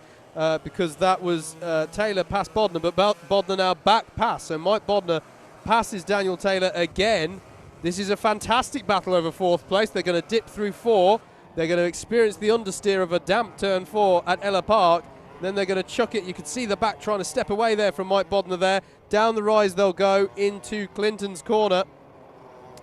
About getting that late apex and through the left-hander onto this straight. And he does seem to have the job now done on Daniel Taylor. 8 minutes and 40 seconds to go in this pre-B final. 4 places available, remember, for the heavyweight pre-A final. So still a long way in this one to go. Nima Opavar up to 10th place, Andrew, having started at the back of the grid. As there's a new fastest, that Seb Algieri keeps improving, a 111.417. He's doing everything he needs to do at the front of this one to get himself into the A races, where we would, let's be honest, have usually expected him to get through on pace. Yeah, definitely. Didn't work out for him in qualifying, and it is one of those things sometimes. It's not unheard of that championship leaders don't get into the pre-A finals. That is how tough and how close the qualifying sessions are. Yep. I have to say, Chris Solomon in 13th is currently lead. He's not actually, because Peter Gillett has just got through, but that battle 13th downwards is a really close, tight pack. It's like a second pack of the group here, just coming out. Here they are, coming out of Cheneris, and they're really tightly packed, as you can see. This is great battle further down the field. There is always somebody for you to race in Club 100 sprint racing, and these drivers battling as hard as they dare over 13th place. Leaders also starting to get traffic now. They've just negotiated their way around Andrew Griffiths. I'm just looking out for where Nima Opavar is. There he is, coming past us. Another contact now. warning. Number 63. Oh, is what's going on here? The 47 and the 60. This is Andrew McSherry and Kelly Rogers. And Rogers getting the best of that. Track limit warning for Nima Opavar as well. Opavar needs to be careful here. There's a lot of warnings lighting up the screen, and he may fall foul of us. The 91 does a pirouette on screen for us. That's Vijay Patel. Yeah, who was one of our biggest movers on the first lap, I noticed. Got up about 7 positions on that first lap. But unfortunately now has a lot more work to do to salvage something from this race. Loses a position to Jonathan McLeod there, and Wayne Dunham as well. Wayne Dunham's not had a good day, as in comes the pusher cart driver with a flourish to get them going again. 1.6 seconds is the lead then for Seb Algieri over Ben Cottle. Paul Williams still there in 3rd, but there's your driver in 4th place. That's the key position, because that's the position you need to get up into the pre-A final. It's currently held by Mike Bodner. Daniel Taylor less than half a second behind Lenny Wood. Lenny Wood, of course, went off on lap 1, so he's had a good recovery to keep everything pointing in the right direction. Algieri sets another fastest lap of the race that time through, a 1:10.594 lap time, dipping again as the track conditions once again for the 60 squillionth time this weekend, start improving again, having worsened earlier on.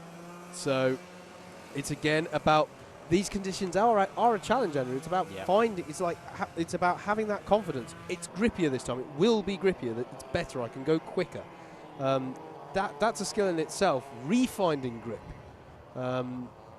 That's always quite a challenge. I personally always find that harder than the other way around. You can back off.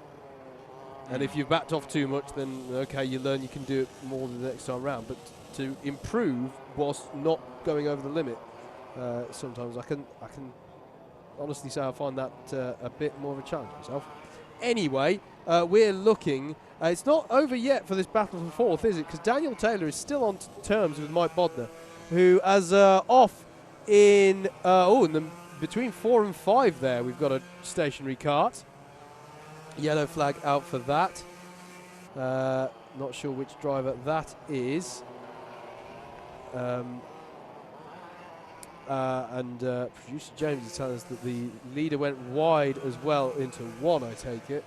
So Algeri pushing hard here. Exactly what I was just talking about, Andrew. You need to push because others are improving behind you, but you can't overstretch yourself and have an incident. And this is closing up right here, the battle for third place. It's Kelly Rogers off. Because Kelly Rogers is falling through the order now and should have crossed the line on the predictor, but hasn't. So here's the battle for third, and here's an interesting challenge. If you're Mike Bodner, do you go for it with Paul Williams? Yes, you do, appears to be the answer. I was going to say, do you take the risk? Because you could throw away that fourth place and not get the promotion spot. But here they are going side by side through the last couple of corners. And Bodner has got past Williams, but Williams is going to try and come back here using the damp line around the outside. He's going to try and go around the outside into 1, and he's got the job done. Lovely stuff from Paul Williams there in the fight for third place, but this is opening the door for Daniel Taylor to take the last of the promotion spots off of Mike Bodner if Mike's not careful. He's trying up the inside of Paul Williams again, side by side through 2, and that's going to put Williams at risk from Taylor. And Bodner has got through and will now try and bridge a gap. But it's thrown Paul Williams right into the clutches of Daniel Taylor. And Taylor must know that this is the battle for fourth. I'd have thought he could... it's not been too chaotic a race. It's been fairly easy for them to follow at the front here. So I reckon he knows the significance of the place ahead of him. And he's going to get the switchback out of the Clintons complex, but he's not going to be able to do anything with it. But Paul Williams going wide again. Is he trying to get that wet line? When do you transition from a wet line to a dry line and all those sorts of things going on whilst also trying to fight with somebody on slick tyres on a damp track? Stays as you were, but Mike Bodner's now checked out of this one up the road. Ben Cottle, though, has now set the fastest, not on that time through, but he has set the fastest lap of the races side by side again as Paul Williams goes very wide through 1. And I'll tell you what else this is doing. This is allowing Lenny Wood to start catching these drivers up 1.5 seconds clear. Is it raining again? Times are going slower.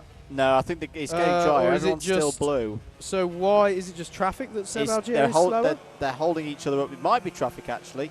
Or they're just taking it easy because they know they're through. True. No point in overdoing it and throwing it away. Algeri has a 1.9 second lead over Ben Cottle. Mike Bodner, as we've been talking about over the last few laps, has got himself up to third. And then is this battle for fourth between Paul Williams, as there's a yellow out for the 90. It's the 90 off again. That's Andrew Griffiths.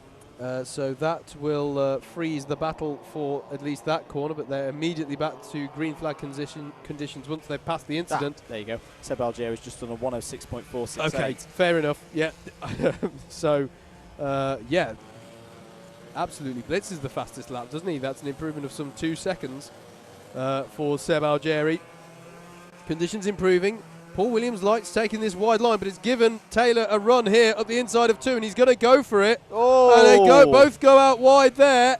This is for the final promotion spot into the A grid, and Daniel Taylor's through and has been able to get enough of a gap that he doesn't need to defend there into Cheneris. So I think that's job done there, and Paul Williams goes wide there. Going to be disappointing for him. We have only got 40 seconds left plus the final lap. just got to make sure that you bring home 5th place, because that will give you a good grid slot for the B final later this afternoon. Yep, he'll be in the pound seats for getting those vital last 2 spots on the A final grid. So, presumably, and yes, I think now Seb Algieri right now is crossing the line to start the final lap, and he improves again, a 1:06.196. He's just lit up the times, but Ben Cottle's just set a 1:05.383. The gap is still 3.2 seconds, but he was some 0.8 of a second faster on that one. Cottle and Algieri setting impressive pace at the front of this field, in many ways in a bit of a class of their own, because the gap is 5.7 back to Mike Bodner, although to be fair, Mike Bodner was involved in quite a few battles to bring out that gap over the race. But this is Seb Algieri, our current points leader in the heavyweight championship. We didn't expect to be talking about him winning a pre-B final, because we didn't expect him to be here. But he's done exactly what he needed to do. If you can't get through to the A grid on pace in qualifying, or if something happens during qualifying to deter your pace there, then you've got to convert the B finals, the pre-B finals, into the promotion. And that's exactly what Seb Algieri has done. Seb Algieri gets himself into the A finals with the pre-B final win in heavyweights. It'll be Ben Cottle who crosses the line. There he goes in the number 20. In second, and then we expect to see Mike Bodner, who was under some pressure on that last lap from Daniel Taylor, finishes 0.3 ahead of him in third. Daniel Taylor fourth. Paul Williams just missing out in fifth after being in that top 4 for so long during that race. He fought hard, but he will be in a good position for the B final to get himself into the A's there. Lenny Wood finishes 6th. Nima Opavar, good from the back of the grid to get to 7th place. Andrew Clark in 8th. Paul Goddard finishes 9th. Jonathan McLeod finishes 10th. Then it's Jack Hollingsworth, Ben Johnson, Peter Gillett. James Edwards finishes 14th on his racing return after injury at Glanny Gores. Chris Solomon, we understand, will cross the line. He's just coming around now to cross the line to take what we think will be 15th. Indeed he does. Wayne Dunham finishes 16th. Jeremy Deeks 17th. 18th was David Sterling. Mike Kokutz was 19th. 20th for Vijay Patel. Andrew McSherry 21st. 22nd Kelly Rogers. And Andrew Griffiths in 23rd. There was your first race of the day in heavyweights. Interesting one, that, Howard. Not just for getting our top 4 up into the pre-A final, but that 5th, 6th, 7th, 8th run down there, that sets up a really intriguing B final. Yeah. Fastest of those drivers, Nima Opavar, but he's got to fight his way past at least one of those drivers ahead of him if he wants to get back into the final. It looks like we're going into heavyweight A final. Or is these? Will it be? I thought it was going to be lightweights. It's going to be lightweights. No, that was some heavyweights finishing their race. No, this is different set of drivers of heavies coming out. We just saw Peter Gillett going through the last sector. No, and that's correct. Chris Solomon. These are some drivers who. Pit lane is blocked. Ah, thank you, Nicky. Thanks, Nicky. Yeah. Okay, that confused. Well, they get a few some extra laps. Yeah. Bit of free running. So next we will be going into the lightweight pre-final. No, we're going to stop using the A and B nomenclature because we don't have a B and A grid in lightweights. We're just under that threshold to warrant a B grid in lightweights as the drivers continue to circulate and wait for the pit lane to be free, which I believe it now is. So they'll come round and will be gestured at to come into the pit. That makes it sound like they'll be given a rude sign, doesn't it? They'll be directed. That's the word I was after. They'll be directed into the pit lane, depending on how friendly the guy at the pit entry feels. And we will then be heading into our lightweight pre-final.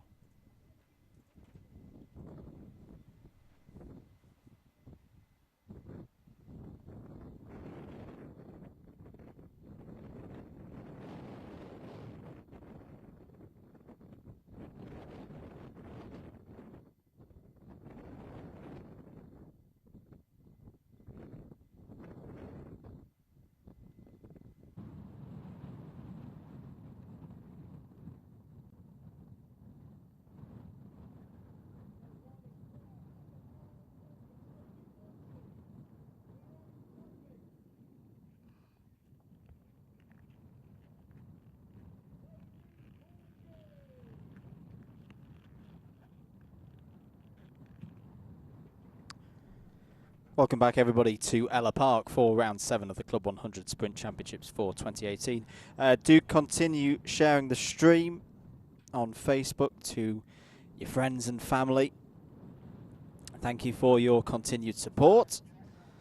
We are heading towards the next race, which is going to be the lightweight pre-final. So 30 karts in this one. So one of the interesting things for me, Howard, is that when you have these bigger grids, keeping your position, if you're, say, in the middle of the pack, say, around that normally crucial 20th position, it's actually really important, because you don't just fall down to, say, 24th. You fall a lot longer down the grid. Yes. Something that happened to me quite a few times last year. But yeah, the start of this one with 30 karts flying into turn 1 is going to be interesting, especially as once again we've got some drivers out there, the drivers that were in qualifying Group 1, who won't have experienced these conditions that we've got out on circuit at the moment. And once again, it's no longer raining, the wind's up, and we're going to surely start to see the drying of the track. I think it's already started. I mean, we saw Algieri setting quick lap times in we did. You're right. The 104s. But it's really starting to look bone dry again now in certain parts of the track. So dry line forming, and just say sure enough, the grid was split by using the format for changing to it as an A final anymore, but it is for the A final number of points instead of the winner. No, so you're right. You're right. That's what they always do for that level of final. Good pace kart, good pusher kart pace being set by. So the driver's coming out on the circuit now. You see James Venning there. So as I was mentioning earlier, the grid is set kind of one. Well, how to describe it? It's not 2 by 2 like Noah's Ark. It's like merging in turn on the motorway. Yes. When there's a closed lane. Well, here we go. Here is the grid. So this is a split between groups 1 and 2. So you'll see Group 1 on the left-hand side of the grid, Group 2 on the right-hand side of the grid, and it forms this form of order. James Venning starts from pole position for this one with Tom McKenzie alongside him on the front row.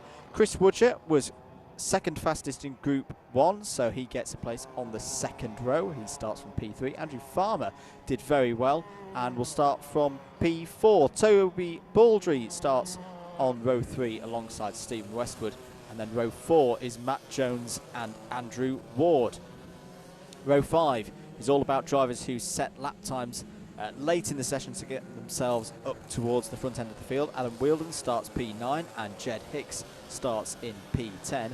Freddie Fincham looking for good points from row 6. Alongside him on that row is another BUKC stalwart in Rob Langthorpe. Alessandro Carloni and Darryl Snelling will be on row 7. Siobhan Dade, local to Ellough Park, will start on row 8 alongside Keith Segal. Row 9 will be Terry Oliphant and Craig Rankin. Row 10 is Guy Holliday and Billy Robson. Row 11 will be Pez Taraj and Daniel Crawley, who ran this morning. Row 12 will be Michael White and Ewan Bennett. Ewan was up towards the front end of the qualifying times in qualifying Group 2, but given the nature of how that session panned out, he ends up 24th on the grid. Row 13 is Simon Field and Martin Auger. Row 14 is Charles Jackson and Elohim Ribeiro. And row 15, 29 karts taking the start then, is Adam Norris. Just been shown a lovely picture of David Whitehouse watching on an iPad in hospital. Yes. As we say, dedication. So yes, warm-up laps? Yes, I do mean warm-up laps, not rolling up. Yes, so warm-up laps now just to check over their karts and make sure they're happy with them. Something that happens sometimes in this kind of scenario is when you have drivers not used to being in an A final. Yes. Forget what's going on. Yes, and go, why are we racing? These are fast rolling up laps. So, yeah, no, it's true. And I mean, when I was a driver who, let's be honest, I was a driver who more prominently featured in B finals than A's over my very brief sprint racing career. I remember I'd go out and go, why can't we have this in the B final? But it is for good keeping to time reasons that we can't do that necessarily. But yes, this is their opportunity. Make sure they're happy with it. Make sure they're, and crucially, get to grips with the track conditions, which this weekend is. Well, I can't tell this weekend if it's really valuable because the track conditions keep changing, or it's really invaluable because the track conditions keep changing. They'll change by the time you've rolled up into grid. But, oh well, allows them to just get the lay of the land as much as possible. Checkered flag now out, so the pace kart is out on circuit and has picked up the grid. There they are, working their way out of turn 2. So they will start to form up, and then we will be getting ready for the rolling start. We've got a stationary kart on the exit of 4. That's an unusual place to have come to a stop, because usually if you did lose it at that point in 4, you would have carried yourself through the corners. Yeah, you end up about 25 feet further around the corner. Yeah, halfway to turn 5 at least. So I'm not quite sure how that happened, but the field's just passing by now. I'm sure I've had many a spin where people looked at me afterwards and went, how on earth did you manage that?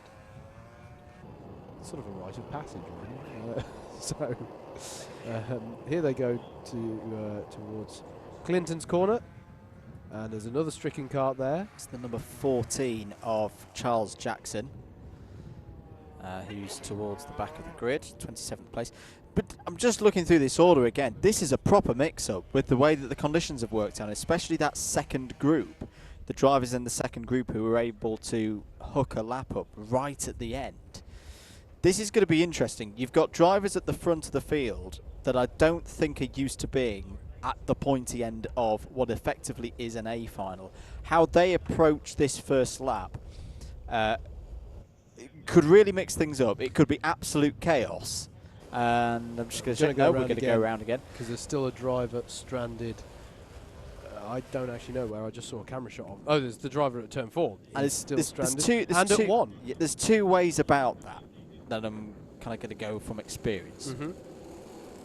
The first one is that when you're a driver and you get up towards the front end of the grid and you're a bit like, oh, not used to this, sometimes your natural reaction is to go, right, I want to use this as well as possible. I'm not going to go full out on turn 1. I can tell you what happens when you do that. You get bullied out the way. Yes. If you don't go in with the same figure as some of the guys around you, your likes of your James Vennings, your Chris Woodgers, your Matt Joneses, you know, they just come straight through and there's nothing you can do, and you actually end up losing more positions because you've been driving cautiously. Then there's the flip side of it, where you get the kind of driver who's like, hooray, I'm up in the top 5 for the first time in 3 years. And they go what I like to call a bit Leroy. And they go in a bit too hot. That can have repercussions because you've then got them getting into a bit of a situation with drivers who are fighting for wins, fighting for championships, fighting for best results of their season so far. As I say, you've got a lot of... this is almost like a BUKC sprint race, that you've got different drivers of different raw pace, all in that top 15, and usually the scenario is they kind of all meet in the middle. So we've taken all of the lightweight drivers, put them together in one grid, thrown them into qualifying groups in changeable situations such that we haven't got a grid based off of raw pace necessarily, but off of their relative positions in each of their respective qualifying sessions. And now we're going to have a mad race with them all. What could possibly go wrong? What could possibly go wrong? Still a driver well off the it's grid Charles here. Jackson. I'm just going to watch. We might be good for a go on this one.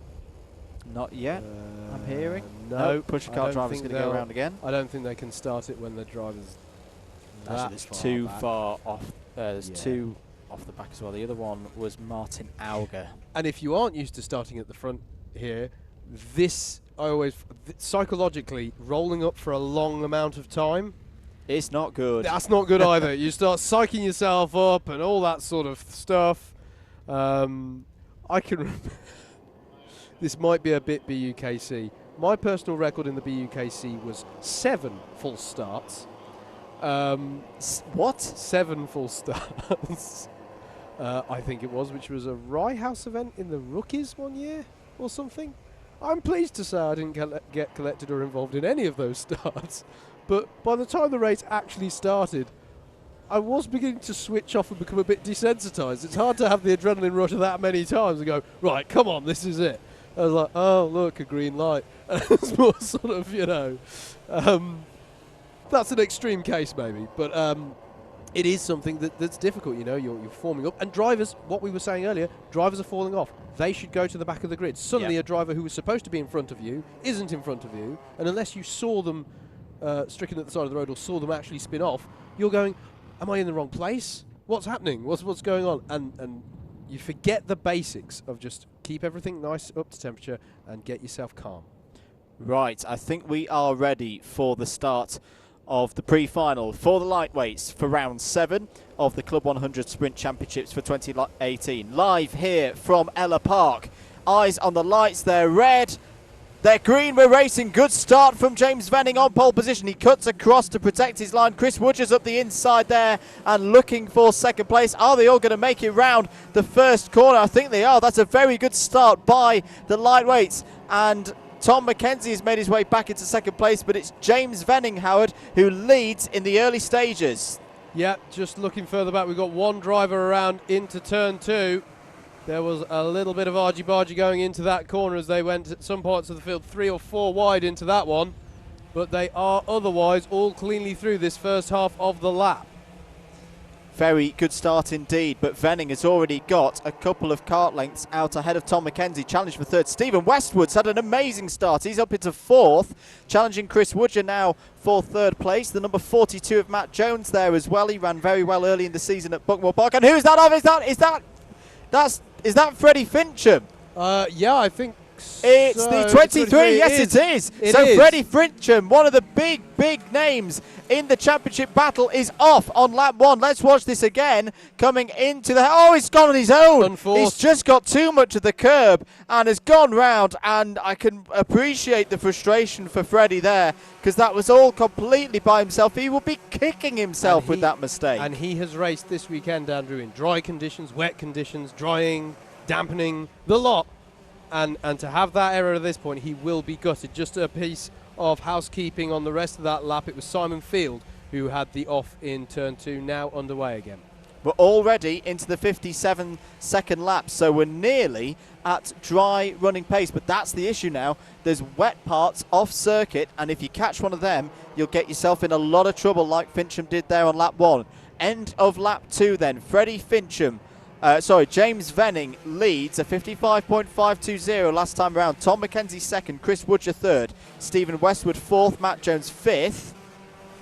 6th place is Andrew Farmer, 7th Toby Baldry, 8th Andrew Ward, 9th Adam Wheeldon, and 10th Darrell Snelling.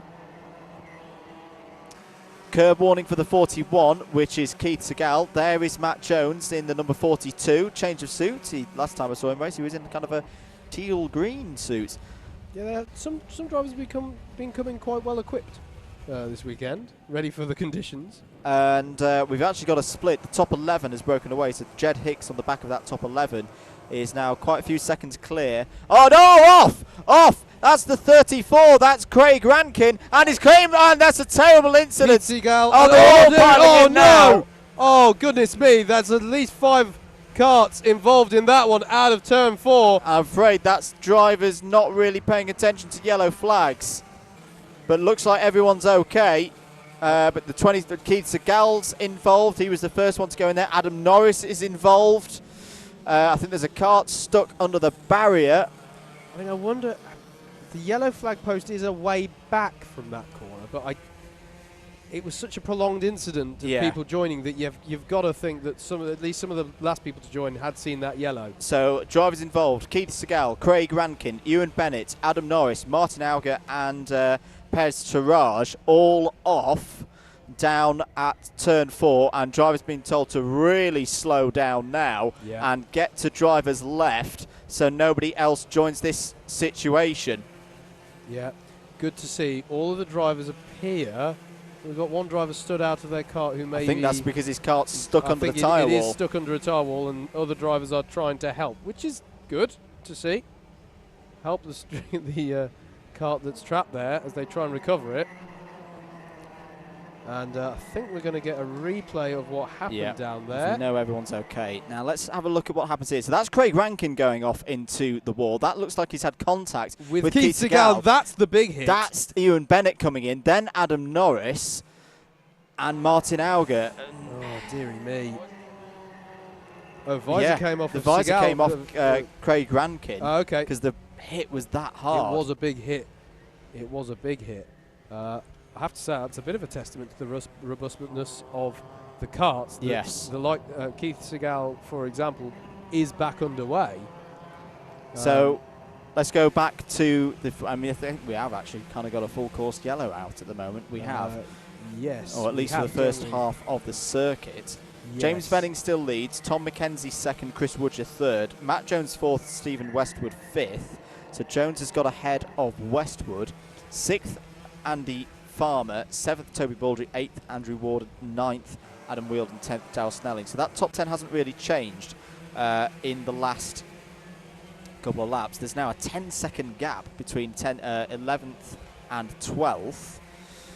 So we've almost got like a pre-A and a pre-B final in effect here because they're on different parts of the circuit. They're still trying to sort the carts out down. Is that still the same carts, or have we had someone add themselves to that? That's a new one that I haven't seen. No, it's still. There were 3 drivers who weren't recovered. Oh, and 2 cars because one was under the wall. Yeah. Yes. Okay. The car being put on top of the tyre wall now is the one that's probably seen better days. Yes, and that's now being recovered to the side of the track. So that's going to be a retirement, I would assume.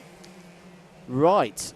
Here's Chris Woodger on your screen then, behind Tom McKenzie and ahead of Matt Jones. This is the battle over second place in this lightweight pre-final. There's your leader, James Venning. This is them coming still through this region, turn 4 and turn 5, which is under yellow flags. You can see the cart still being worked on to be recovered in a moment's time. I'm intrigued why there's still a yellow out. I think they've just nullified the whole first half of the circuit. Yeah, they've just. Because you often get the battles through 1, leading into 2, leading into 3, and drivers getting carried away with themselves. That's fair enough. That's fair enough. I only asked because it looks to me like the yellow's in on Marshall Post 2. Was the only reason I was wondering.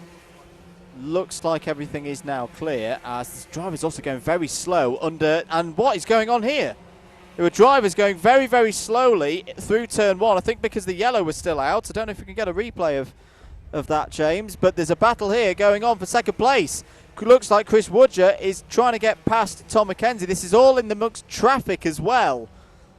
Yeah, that's how split this field has got. And the trouble is, when it's this complicated, Andrew, usually we'd say, oh, if you know you're a lap down, do the honourable thing and let them through. But because it's so complicated, you don't know, so you just have to go, oh, if in doubt, flat out, and go for it. Yeah, the 40. This is Charles Jackson. This is all from about 21st place down, and it's getting in amongst the leaders. Look at that, the 23. That's Freddie Fincher trying to go around the outside. He's a lap down because we know he had his incident early on, but he has the pace of the front runners. This is absolute chaos, and I'm afraid to say some of the drivers towards the back end of the field, sorry, you need to get out the way. But that's what I'm saying, Andrew. How do they know that they're at the back end of the field? We should have blue flags out there at the end as well. Oh, dear me, Woodger gets 14. Squeezed onto the bumpers between 2 carts. That's never nice. Don't forget, of course, when you're heading towards the high-speed turn 2, you want your steering. It is. Oh, and the more steering. Bumping through. Well, 14, I'm sorry, needs to be black flagged. That's atrocious driving. And I know what you're saying, Howard, but have a bit of common sense. In fact, Andrew Ward's going to pick this off very well. Yep. That's a brilliant move by Andrew Ward. He's got past Stephen Westwood, and I think he's got past Toby Baldry as well. Penalty for the number 1, which is Tom McKenzie. Overtake under yellow, now, which is what I thought I saw. It was down into turn 1. The yellow was still out. And that may have been an overtake on back markers, but it's an overtake nonetheless. So that's a really, really silly penalty for Tom McKenzie. Right, after all of that, with 3.5 minutes to go, James Venning leads. Second is Matt Jones. Third is Chris Woodger. Fourth is Tom McKenzie, but he now has a penalty. Andrew Ward is now 5th, ahead of Toby Baldry. Stephen Westwood 7th, and Andrew Farmer 8th. Contact warning for the 83. So let's have a look at the replay. Now this is going down. Now you'll see the yellow flag off to drivers left there. Drivers going slowly. They are back markers, but you can't overtake under yellow flags. Yeah, so was it just a case that they felt the back markers were going too slowly? We talked about this, that you can't go too slowly under a yellow because you'll cause karts to get to a... But at the same time, Andrew, yeah, it's a difficult one. It's a very difficult one. You can't... if someone's going slower than you would go under a yellow, then that's what happens. That's the way it is. 67 is Ellough Ribeiro. He is a lap down, and Chris Woods is trying to get past him. There's your leader, James Venning, who has been exemplary so far today. We've got another replay to look at as well, which is when it all got a bit leery coming out of there. So this now, for me, I'm sorry, number 14. Why are you trying to hang around the outside there? That's never going to work. It is a difficult one. It is a very difficult one. But yeah, I agree. I know what you mean. He was effectively counter-steering there into the other kart. Yep. I get that to a point, because you get a point there where the curb runs out and you get onto grass, and you would sort of go, got to get back onto the grey stuff. But he was on the grey stuff. He wasn't actually going off the track, so it just all got a bit leery there, and that's never nice to see, because as I say, you're then, in the case of Chris Woodger there, you're heading towards one of the quickest corner entries on the track, and you've got no steering, briefly. Yeah. That's not nice. Just for me, there's two pedals on the kart. Lifting off one slows you down, and pressing the other really slows you down. Yes. Maybe I'm being a little bit harsh. Anyway, a minute, just over a minute of this one to go. James Venning still leads by 4.3 seconds. And I'm just going to check through some statistics, because this might be a big moment for James Venning. No, it won't. He's already won 2 races this year. Nah, it's going to be the first time I've seen James Venning win a race, which... it's a big moment for you, Andrew. Yeah, it's a big moment for me, seeing someone I raced against winning a race. He's a very good lad. And here's Chris Woodger then, who's just set his fastest lap of the race so far. Still there in third, pulling Tom McKenzie along, but we know Tom McKenzie has a penalty for that overtake under yellow. Matt Jones has just set the fastest lap of the race at 53.441. Behind is a battle for 5th place as well, Andrew Ward and Toby Baldry, who both got through the chaos very well. They did indeed. Picked up a couple of positions there, and they'll pick up another one once Tom McKenzie's penalty is applied. There they are. Ward in the number 2 and Baldry in the 49. Venning starts the final lap then, in what is starting to be a proper championship push now for the driver of the number 36. Matt Jones across the line as well in 2nd place. James Venning has also just set the fastest lap of the race at 53.386. Still this battle going on for 5th place though. Can Baldry mount a challenge here against Andrew Ward in the dire moments of this race? But this would be a good result for Andrew Ward. Yes, it would.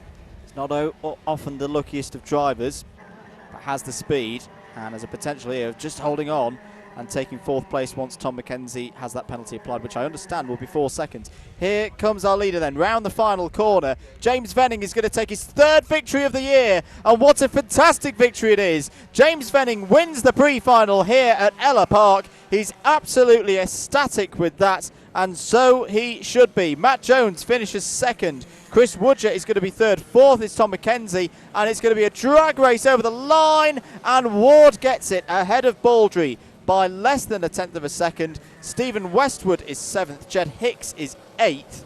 Adam Wheeldon 9th. Darryl Snelling 10th. Andrew Farmer 11th. He's a little bit unlucky there. And then Guy Holiday in 12th. Now let's wait for the rest of them. 19 drivers are going to finish on the lead lap. Freddie Fincham, Ribeiro, Simon Field, Charles Jackson, all finishing off the lead lap. Siobhan Dade, Rob Langthorpe, Terry Oliphant, Billy Robson, Michael White and Daniel Crawley all come across the line. So that's good results for all of those guys and girls. Wow. I think that's the craziest race we've commentated this year. Yes. I'm not sure if I... Yes, I agree, but I'm not sure if I mean it in a good way or a bad, to be honest. That got a bit scruffy. Good to see that nobody was injured in the big incident in Turn 4, fastest corner of the track. Never like to see impacts like that, but fortunately everybody's okay. And as I was saying at the time, a bit of a testament really to the strength of construction of these Club 100 karts. But yes, certainly a bit of work for the mechanics to deal with there. But yeah, after that, as the yellow flag was brought up, it all got a little bit leery. Yeah, let's have a replay. So this is going to be a replay. I think this is of the yellow. This is the start of the chaos with the back markers. So somebody's just gone. So somebody's going very slowly there, and it just caused, and then a bit of a concertina effect. Yeah, I don't know what that. I honestly am not quite sure what was.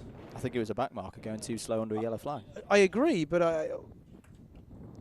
I'm seeing drivers gesturing as old, and here's this the is the Rankin Segal crash again. So this is what started it all. This is what brought about that yellow, full course yellow. So there's Segal, there's the impact. That's the one that's really nasty to see. You could see the visor as well rolling across the ground there, and that's the one that's just a bit ridiculous. Yeah. Now, that's a case of not having your eyes up. Even I have to say, I know there's when you first turn in, maybe an aspect of it being a bit blind, even if you haven't seen the yellow.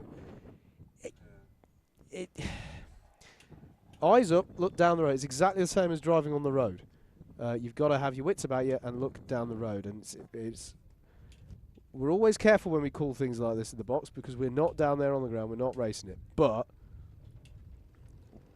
I think we've both got a feeling that some situations could be dealt with slightly better in that race by some of the drivers on track. But you did have an experience with experience, and we've had a lot of changeable conditions. So, should we move on to a heavyweight pre-A final? Yeah, all right, mate. Yeah. Here's your grid then for the heavyweight, super heavyweight pre-A final for round 7 of the Club 100 Sprint Championships for 2018. Mark Turner starts on pole position after claiming pole position in a very fast second qualifying group. He did it ahead of Tim Hill, who joins him on the front row. Matthew Fawkes and Rob Moore will start on row 2. Mark Ridout and Nick Trafford will start on row 3. Andrew Cherry and Michael Ballinger, who is in the best form I have seen him race, I think, ever. Yep, He's really doing well. He starts on row 4 in 8th place. Trevor Randall, your leader in the Super Heavyweight Championship, starts from 9th on the grid. Robert Stapleton will fancy his chances from P10. Stuart Jones and Steve Bosley will start from row 6. Miguel Hall is capable of a good result on his day. He starts on row 7. Alongside him is Craig Brown. Jordan Salter and Darrell Lowe. Darrell, I don't think he's eligible for points in this one, just so you're aware. Start on row 8. James English and Stuart German start on row 9.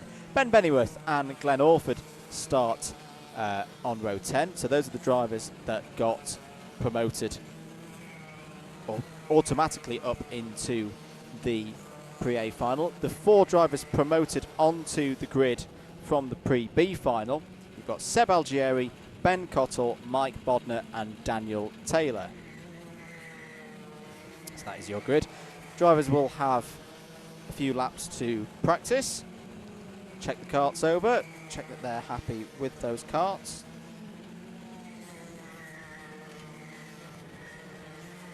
And then we'll get underway for this 12-minute pre-final. 150 points up for grabs for the championship, and also pole position for the Trophy A final. Yep, absolutely. So plenty to play for. You also, we did agree they get a medal for. No, they don't. B-final it's the B final win. That's the second time I've done that mistake today. Do keep your comments coming in via the Facebook stream of comments. It's been fantastic to have people interacting with us here today at Ellough Park. And we've just got 4 races left for you, including this one. So there'll be heavyweight B final, and then the lightweight A final, well, lightweight final effectively, because we don't have the B group for that, and then it will be the heavyweight trophy final to round out the day and indeed the weekend's action here at Ellough Park. It's been, I think so far it's been a really, we're not done yet, but it's been a really good visit so far. Yep. Very glad that this got added onto the 2018 calendar for this year. As the warm-up laps, I rolled a W then because I was about to say roll-up. The warm-up laps conclude and the roll-up laps begin. There we go. Behind the pace kart.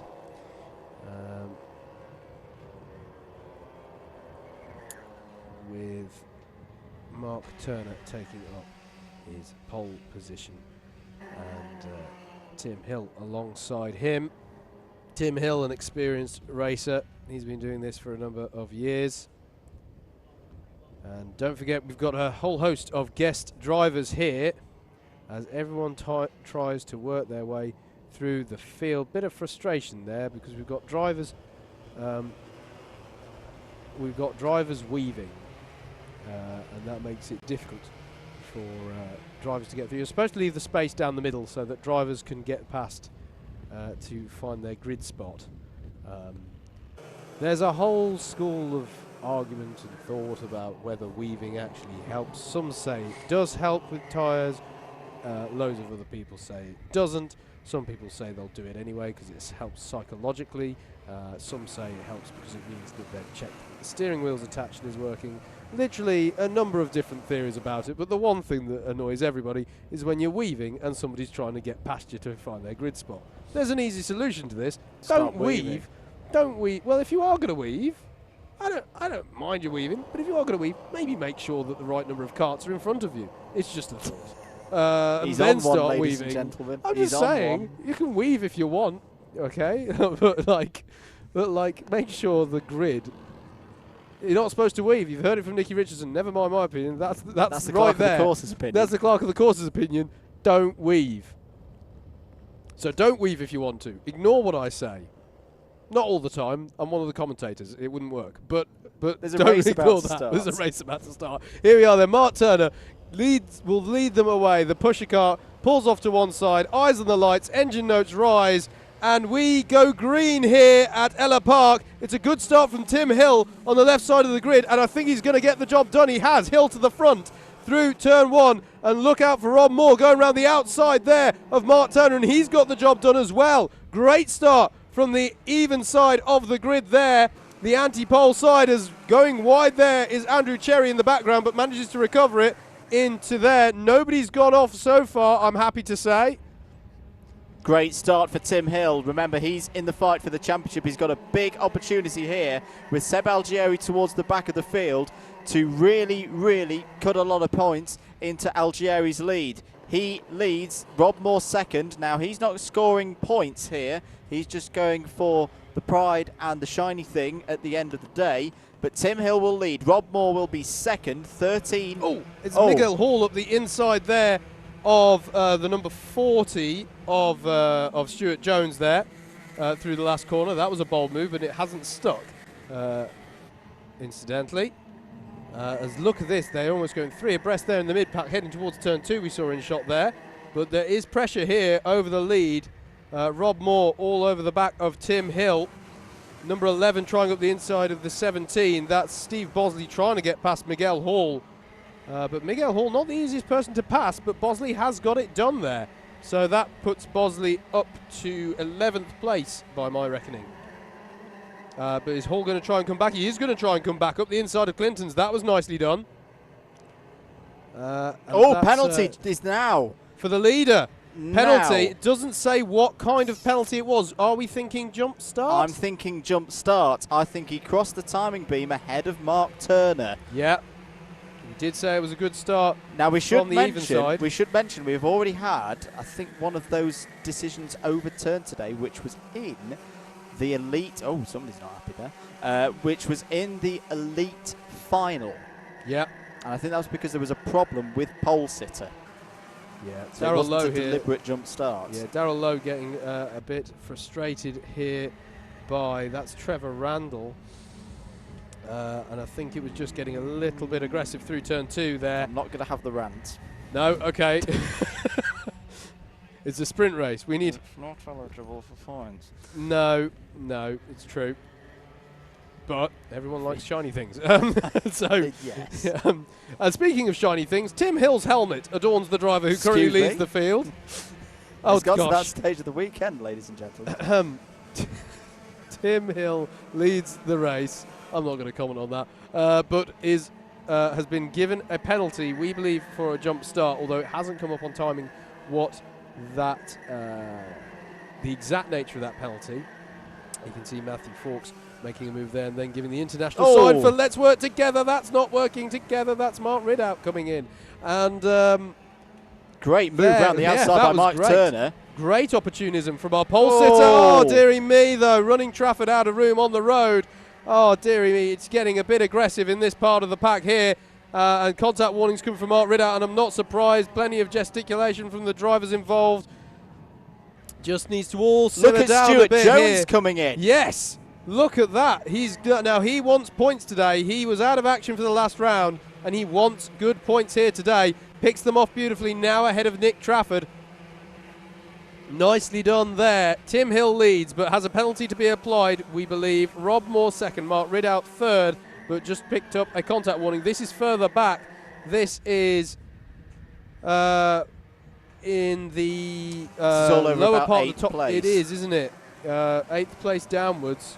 Really tight here. Side of Robert Stapleton. Yeah, Miguel Hall with his green helmet, grey overalls combination. Tries, that's opportunistic, to get past Darryl Lowe, and that is very bold. There's a bit of rubbing his racing going on here, and he's not too happy about that. It's allowed the 29 of Robert Stapleton to get through. Very tight stuff. Look at Seb Algieri. Look how far he's come through the order. Yeah, promoted, of course, for his win in the Pre-B final. And he is on a bit of a damage limitation job here for his championship. Absolutely, as I think that Stapleton was looking at Miguel Hall again. That's Stuart Jones looking at the back of Mark Turner we just saw, and they're followed in turn by Michael Ballinger, who seems to be steering. Sorry, Howard. Well, I think we were about to say similar points. He keeps on impressing, and he's kept it clean in a race where it's not so far been the cleanest example of racing so far this weekend. Trevor Randall battling there with Craig Brown. The 31 gets put onto the grass, just dips the wheels there. That's Craig Brown, and it allowed Miguel Hall and Seb Algieri to get by. Now, in the wet conditions earlier, that meant going round quickly. Yeah. But the conditions slightly better at this point. Seb Algieri continues to work his way through this field. Steve Bosley's in there, as is Ben Bennyworth in the number 2. Meanwhile, this is the lead. Tim Hill with the penalty hanging over him. And to the inside goes Rob Moore. What a move! On the scene and got the job done. Rob Moore to the head of the field. Now, of course, that's crucial for Tim Hill because it means his what would be 2-place penalty now puts him behind both Mark Ridout and Matthew Fawkes. Yep. However, I say that, I think that means he's still the points leader. Yeah. Because all 3 of those are ineligible. Yes. Yeah. Contact warning for Steve Bosley. He's one of the karts involved in this conflagration of karts from about 5th place downwards. All separated by less than a tenth all the way down the field. It really is as close as you like. We're looking here at Stuart Jones and Mark Turner. Mark Turner frustrated there. The 26 of Nick Trafford's in there as well. Up the inside, trying to go there. Did make it stick, sorry, and that's going to put the 13 of Mark Turner out wide, and then he's going to have the attentions of Darryl Lowe. The classic thing with sprint racing, if you get put wide, you're not going to lose one place. You're going to lose about 3 as the 31 has a look at Miguel Hall there. That's Craig Brown in the 31. Thought about doing something into turn 4 and didn't go for it and almost lost control not doing it, if you like, and switching back to the actual racing line. A lot of drivers trying to push forward here.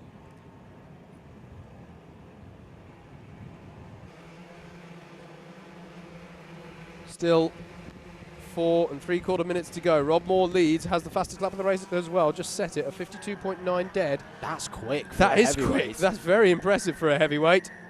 Penalty for the number 40 of Stuart Jones. That's expensive. ABC bump and pass. That's not what he wanted. Miguel Hall continues to look really racy here. He's one of those, as somebody goes to inspect the outside line of Cheneris. I think it was James English. Okay. Bosley and Hall there. Oh, Bosley nearly getting cut off again there.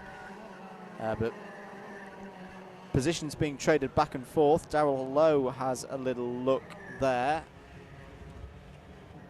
I believe that's that Mark Turner. Yes, it is, the number 13. Michael Ballinger not that far behind as well, continuing to do a really good job. Look at this group of karts coming through here. Yeah. This is the Seb Algieri group. Seb Algieri has done a fantastic job to work his way through all of this traffic. How crucial could this race, this very race, be at the end of the season? Well, he's setting himself up, isn't he? He's the British touring cars are at Shennington, that'd be amazing. Snetterton. I did mean Snetterton today.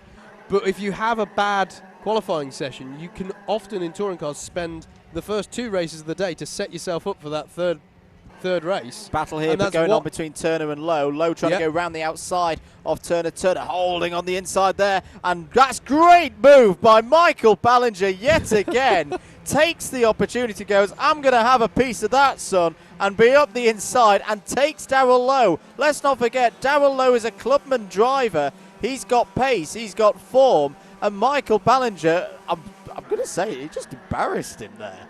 Stapleton now on the back of Darrell Lowe as well, as Ballinger now begins to hound the back of our poles. He was our pole sitter, yes, Mark Turner, through turn 3 even. Oh dear, getting to the end of the weekend. Oh, I can't count now. So through 4, now they go, and 5, and into Clinton's.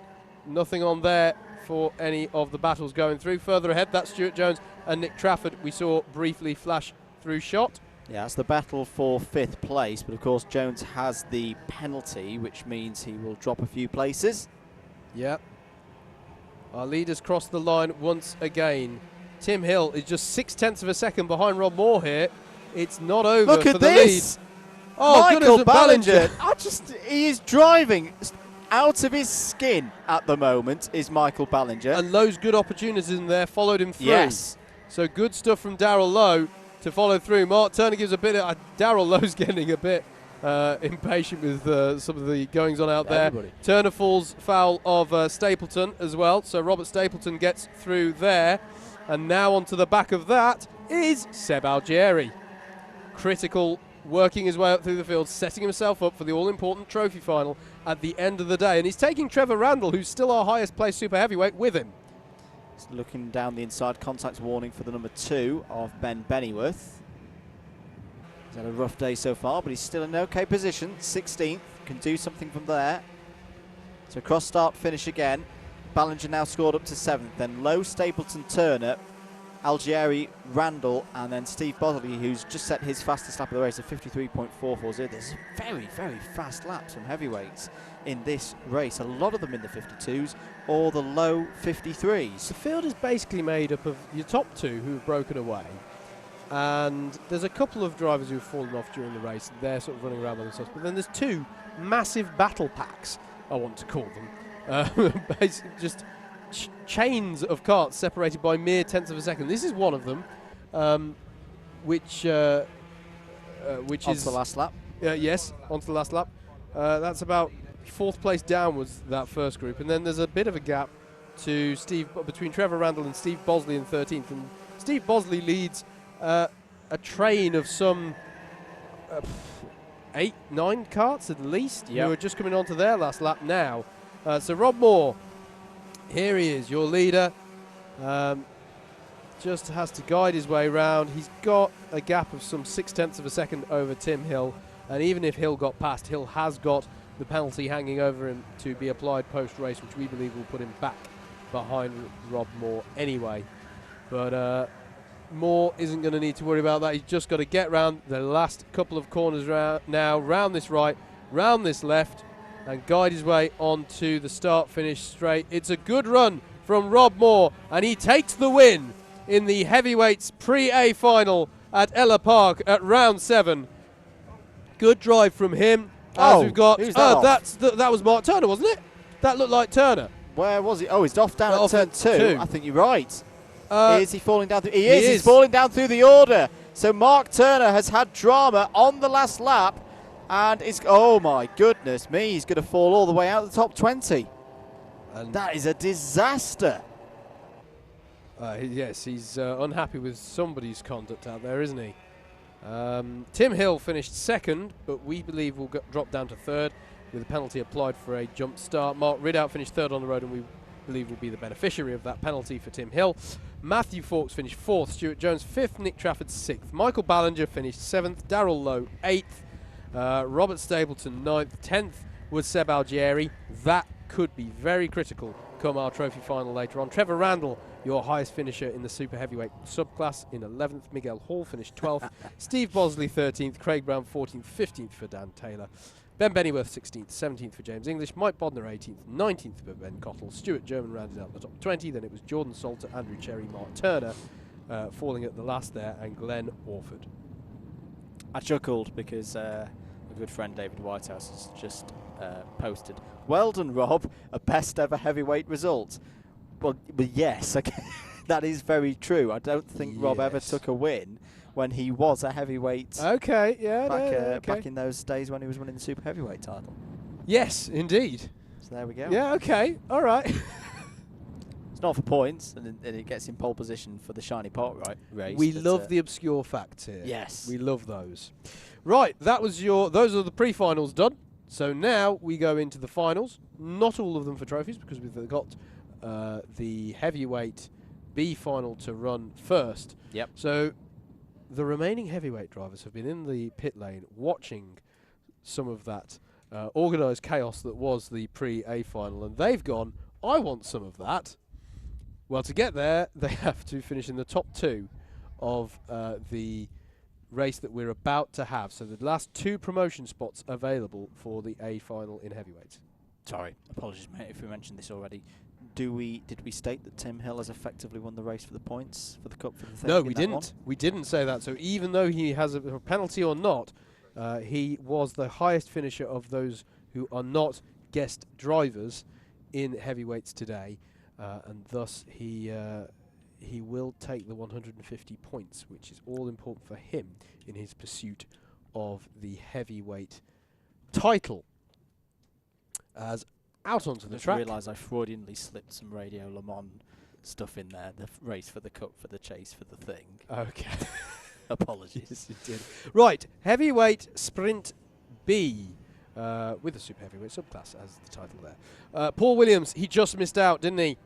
Earlier on in the pre-final. Well, now he will get his pole position. Lenny Wood will start second. If you're wondering what those positions are beneath their names, that's where they finished in the pre-final earlier on, because of course the top 4 got promoted. Nima Opavar will start this one from 3rd with Andrew Clark in 4th. Paul Goddard will start this one from 5th with Jonathan McLeod in 6th.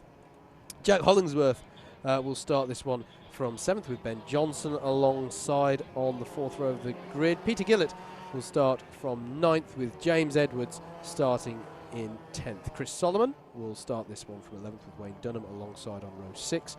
Jeremy Deeks will begin in 13th place. David Sterling alongside him in 14th. Mike Kokutz will start from 15th on the grid here with Vijay Patel, who, as I recall, had a really good opening lap earlier on, but had an incident later on in the race on row 8. Andrew McSherry will begin in 17th place. Kenny Rogers will start 18th. And Andrew Griffiths will round out the 19-car grid in this heavyweight and super heavyweight Sprint B final. So for some drivers, this will be their last race of the day and indeed the weekend, but for 2 drivers it won't be, and everyone wants to be those 2 drivers. We've already got rolling up to B final, so we don't have the same warm-up laps.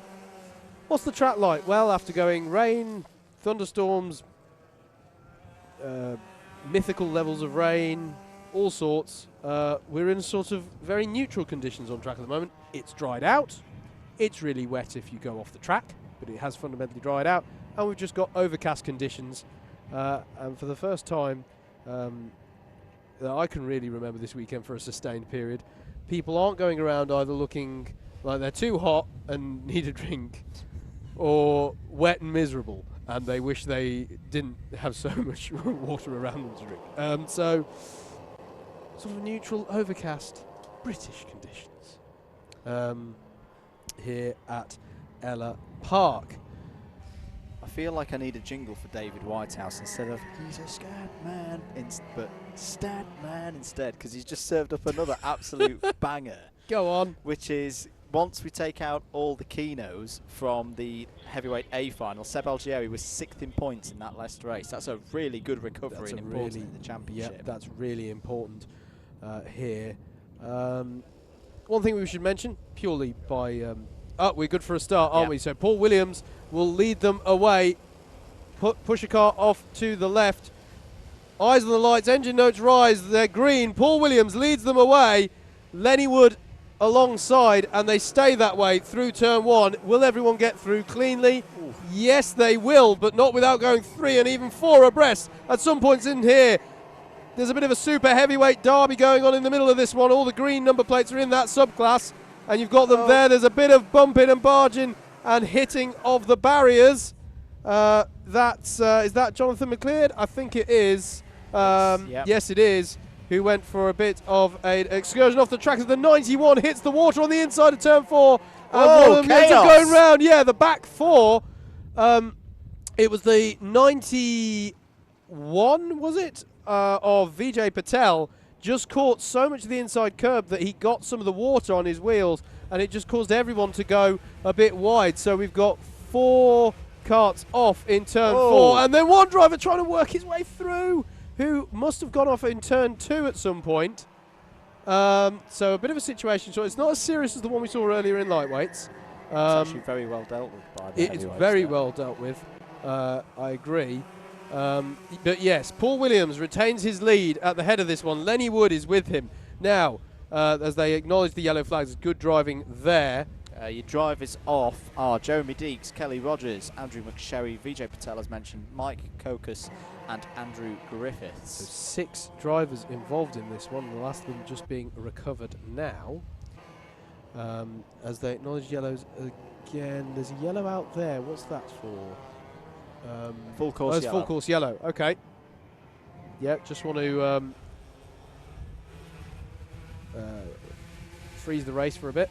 Yep, should be clear now. All carts from that. Now, we did mention that earlier, though, that if you do go offline, you're going to get a lot of moisture on your tyres, and the next corner you get to, you're going to be in trouble. And that's the one where you don't want it. Now, how's it going to be when they pull this in? And it is being pulled in. We're back to green flag conditions, and there's a cone penalty for Jack Hollingsworth. Currently in 7th place. Yep. So expensive for him. Paul Williams leads. Lenny Wood in 2nd now. They want to work together here, Andrew, if they want to make it to the A final. They're both experienced racers in this in Club 100, but Paul Goddard and Nima Opavar are staying with them here. You can see this is the head 4 of the whole field in shot now. 2 super heavyweights, 2 heavyweights, and they all want to be on the top 2 spots. So this is one that's going to run for the whole race. And there's traffic coming up for these drivers as well, which I think is going to come into play. Even just negotiating past traffic that's behaving itself. I do just want to talk about the, as I say, there is a bit of a super heavyweight derby, and it has survived all of that initial action and drama. So behind Nima Opavar in this top 4, Ben Johnson's some 3 seconds back. Then 1.2 seconds behind him is Andrew Clark, with Jack Hollingsworth behind. And then comes Peter Gillett, James Edwards, Jonathan McLeod, and Chris Solomon, all having a battle over some super heavyweight positions. It won't be for trophies because we've already got super heavyweights in the A final, and at the moment, as it stands, Paul Williams is set to become another one. But there's a nice little super heavyweight derby going on in that subclass. Not quite caught the traffic yet of the number 48 of Jeremy Deeks, but they will do on this lap. Contact warning for the number 34, which is Peter Gillett, and he's currently, well, he's at the head of the super heavyweight derby, as we're calling it. Which is from the place. By my calculations, from the completely arbitrary position of 5th in their subclass. Yes. But there we go. So Paul Williams starts to catch onto the traffic. It's the 48 of Jeremy Deeks. Moved by Nima Opavar up the inside. Oh, halfway there. Backed out of it probably wisely. Opavar will go wide, but manages to hold on to it. That would have been brave. I'd have thought about trying to get past someone there yesterday. Deeks and thought, no, I'm not going to go there. Sorry, Andrew, just saying Deeks is looking over his shoulder and is aware and gets out of the way. Well done. Good driving there. Knows the situation and allows the leaders through. That, lightweights, is how you do it. Don't need a blue flag to tell you to get out of the way. Sorry, am I going a bit Club 100 equivalent of Jeffrey Boycott again? A bit. Paul Anyway. Williams leads. Now, as they've broken away, haven't they? They have broken away, and that's exactly what these two want. Break away, get the gap, and yeah, okay, if on the last lap you're still, or the last couple of laps, you still have a bit of a battle maybe over it, but it's the A final that counts. That's where your big points are, and you're not going to thank either of each other if it comes to blows here. And Lenny Wood's going for it. Had a look there, didn't he? But that didn't work out there. And then behind them, here's this brilliant battle between Paul Goddard and Nima Opavar. Nima Opavar's got to be thinking that he's got to get past Paul Goddard. I don't think Paul Goddard's got the pace right now to be able to come back onto the rear bumper of Lenny Wood at this stage of the race. He's got to do it himself. It's got to be a bit of a it should have been me thought, shouldn't there? Because Nima Opavar did have a fast enough time to get through, but got excluded from qualifying, which is, if you're underweight, you're underweight. Underweight, or for whatever reason. But I would imagine there's a feeling that he feels he has the pace to do it. I just want to say as well, another bit of praise for Jeremy Deeks. So this is the driver that let the front four change for the lead. Change for the lead as Lenny Wood has got past Paul Williams. We'll pick that up on camera in a moment. But Jeremy Deeks is the driver who let the top four through very, very cleanly and well a few laps ago. He's staying with Goddard and Opavar, and I think that's a case of a driver letting faster drivers come through and go, do you know what, I'm going to try and learn something here and improve and go a bit quicker. He's got very, very good pace. Well, Deeks was relatively high on the grid, wasn't he? But was involved in some incident near the start. It was the one where we had the 5 drivers down at turn 4. Okay, all right. Lenny Wood is now pulling away. He is gone. He has decided that he wants to control this race, and to do that he wants to be in the lead. Here's the battle for 5th place. This is Ben Johnson and Jack Hollingsworth. Jack Hollingsworth having a little look there up the inside. This is just for points now. Peter Gillett there in the red and blue helmet. 7th place now. But no, Lenny Wood has decided, I want to control this race, I want to lead it, because 3rd place has also changed now, and Nima Opavar is through. 4 minutes 40 to go. Nima Opavar up to 3rd place. Can he get the pace up to catch Paul Williams? And look at this. We've got a battle here That's for between 5th. Jack Hollingsworth on Ben Johnson. As you say, Andrew, battle for 5th with the super heavyweights behind them. And good little battle this. And has Hollingsworth... no, Johnson holding on for now against Hollingsworth, but has allowed Peter Gillett to get onto the back of these two. And he's carrying Andrew Clark with him as well behind him. So Gillett has got past Andrew Clark in the last few laps because Clark was ahead a few laps ago. 4 minutes left of this one. Lenny Wood controls the race. Fastest lap of the race and now has a 1 second gap over Paul Williams. Now, big question. What's the gap between Paul Williams and Nima Opavar on this lap? Has it gone down? It's not. It's held station. They're pretty much matching each other on pace. And it's 3 seconds the gap. So as it stands at the moment, if Paul Williams holds on, maintains this pace as the battle for fifth rages on your screens on the stream, then he'll get the job done. Good defensive driving this from Ben Johnson. He's holding off Hollingsworth quite well here, but Hollingsworth having a look at the inside, is he? But it's not on there. These drivers doing well here. So it's Ben Johnson, Jack Hollingsworth, Peter Gillett, Andrew Clark, and James Edwards returning to Club 100 action after an injury at Gladdy Gores. All part of this little pack here. This is one of those times as Jack Hollingsworth where you've just got to lick the stamp. And send it. Exactly. Turn one's my recommendation. You've got a nice bit of curve there that you can hook yourself on the inside as well to get the move done. Because he looks a lot quicker than Ben Johnson at this stage. Look at Peter Gillett. He's really pushing on the outside. Paul Williams has just turned up the pace again, Andrew. He's set the fastest lap of the race and has got the gap to Lenny Wood down to 0.7 of a second back at the head of this field. So never mind Nima Opavar catching these two. Paul Williams is mounting a challenge again here for the lead of the race. Yeah, but you'd think that Paul Williams would just push this through to the end. You would. But we thought that with Lenny as well, and then he went and overtook Paul. So it waits to be seen there. We're still looking at this really good battle over fifth down to ninth, really here, with Ben Johnson still defending well against Jack Hollingsworth. This is the chance. Just got to send. This is a good chance. Get on the brakes, send it, go. Down the inside. No, ooh, come on. Not in there. It is a very short braking zone there. But, yeah, go on. Be a bit bold. Go for it. If you can set him up into There's a fair amount of it's losing words at the moment. Runoff. That's the one. Oh, it's kind of, there's a lot of 50-50 moves. Yeah, it's got to be a wholehearted. Gillett's going to have a go now. Yeah, he's going to capitalise on this. That's more like it. Bold. That's bold.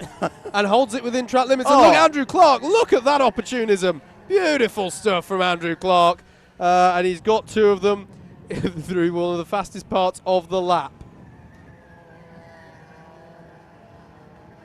So Lenny Wood still leads. Another fastest lap of the race from Paul Williams. He's absolutely flying. And here it is. 53.380. Less than 3/10 between the leaders now. 1 minute to go. So and here's the crucial one. They're 4 seconds clear of Nima Opavar in third. So this is we've got this and another lap. Yep. You're way out. Well, way out. You've got a comfortable-ish gap. If the opportunity comes, I don't think you should send it one up the inside as much as we were maybe talking just now about further back. But the opportunity's got to be there. And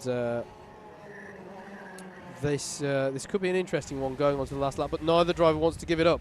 That looks like... Oh, that's all changed again. Andrew Clark's dropped back behind the two that he overtook because he's now in the clutches of James Edwards. So Peter Gillett and Jack Hollingsworth have got back past there as we go on to the final lap of the B final. Lenny Wood leads. Paul Williams is behind by 0.4 of a second, but dare they challenge each other lest they have an incident and deny themselves promotion to the A final in heavyweights. Only the top two get promoted from this one. Nima Opavar having a good drive is in third. Paul Goddard is in fourth. And Ben Johnson now under decidedly less pressure for fifth than he used to be. I can tell by the way Paul's driving. Yes. He's called this one off. He's going to follow it home. It's the sensible thing to do and get that spot in the A final. But brilliant drive by both of these drivers. Agreed. Particularly when they hit the traffic, because that was the key point of the race where they just broke away from Paul Goddard and Nima Opavar. Worked together. Lenny had the better pace in that kind of middle part of the race. Paul didn't fight it. Great drive. Yep, and Lenny Wood is going to cross the line to take the win in the B final. Paul Williams will follow him home. They get the last two spots into the A final. And there's a shake of the hands there because they've both managed it. Meanwhile, sprinting to the line there is the super heavyweight battle we were talking about. So Nima Opavar finishes third, Paul Goddard fourth, Ben Johnson finishes fifth. Peter Gillett finishes a 10th and a half ahead of Jack Hollingsworth. So he's taken Hollingsworth there. Well, we saw him taking Hollingsworth a couple of laps back, didn't we? And then it's Andrew Clark finishing 2/10 ahead of James Edwards, finishing 3/10 ahead of Jonathan McLeod. David Sterling finishes in 11th. Chris Solomon will come home in 12th. Kelly Rogers will finish 13th. 13th. Vijay Patel finishes 14th. Andrew McSherry finishes 15th.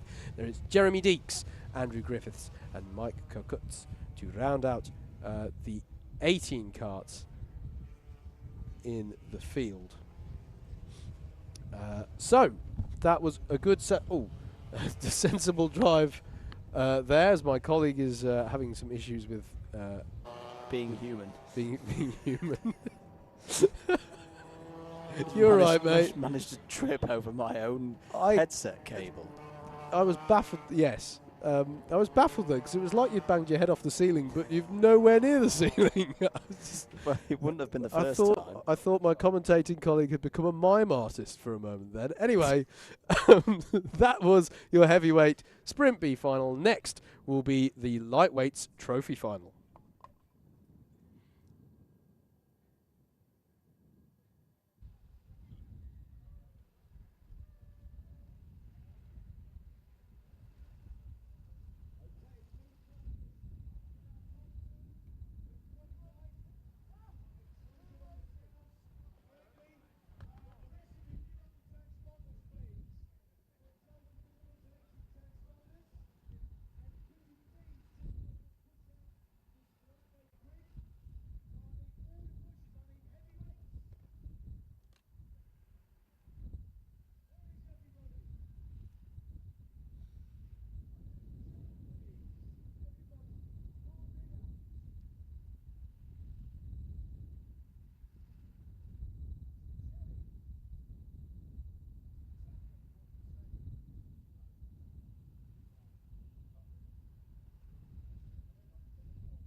Welcome back, everybody. It's our final lightweight race of the day. Round 7 here at Ellough Park for Club 100 2018. Here is your grid for the lightweight sprint A final. James Venning starts on pole position, having won the pre-A final. Alongside him on the front row is Matt Jones. Chris Woodger, who was in, or still is, in the lead of the championship going into this round, starts from P3. Andrew Ward with a chance of, I reckon, a first podium since Red Lodge last year. He starts on 4th on the grid. Toby Baldry and Stephen Westwood start on row 3. Jed Hicks and Tom McKenzie start on row 4. Adam Wheeldon will be looking to move up from 9th place on the grid. Darryl Snelling continuing to improve, starts from P10. Andrew Farmer will be looking to have better luck than he had in the first race of the day. He starts from 11th. Guy Holliday will start from 12th. Then we're getting into the drivers who had issues in the first race. Alessandro Carloni starts from P13. Siobhan Dade from P14. Rob Langthorpe and Terry Oliphant will be on row 8. Billy Robson and Michael White start on row 9. Daniel Crawley and Freddie Fincham, who span on lap 1 of the first race, start on row 10.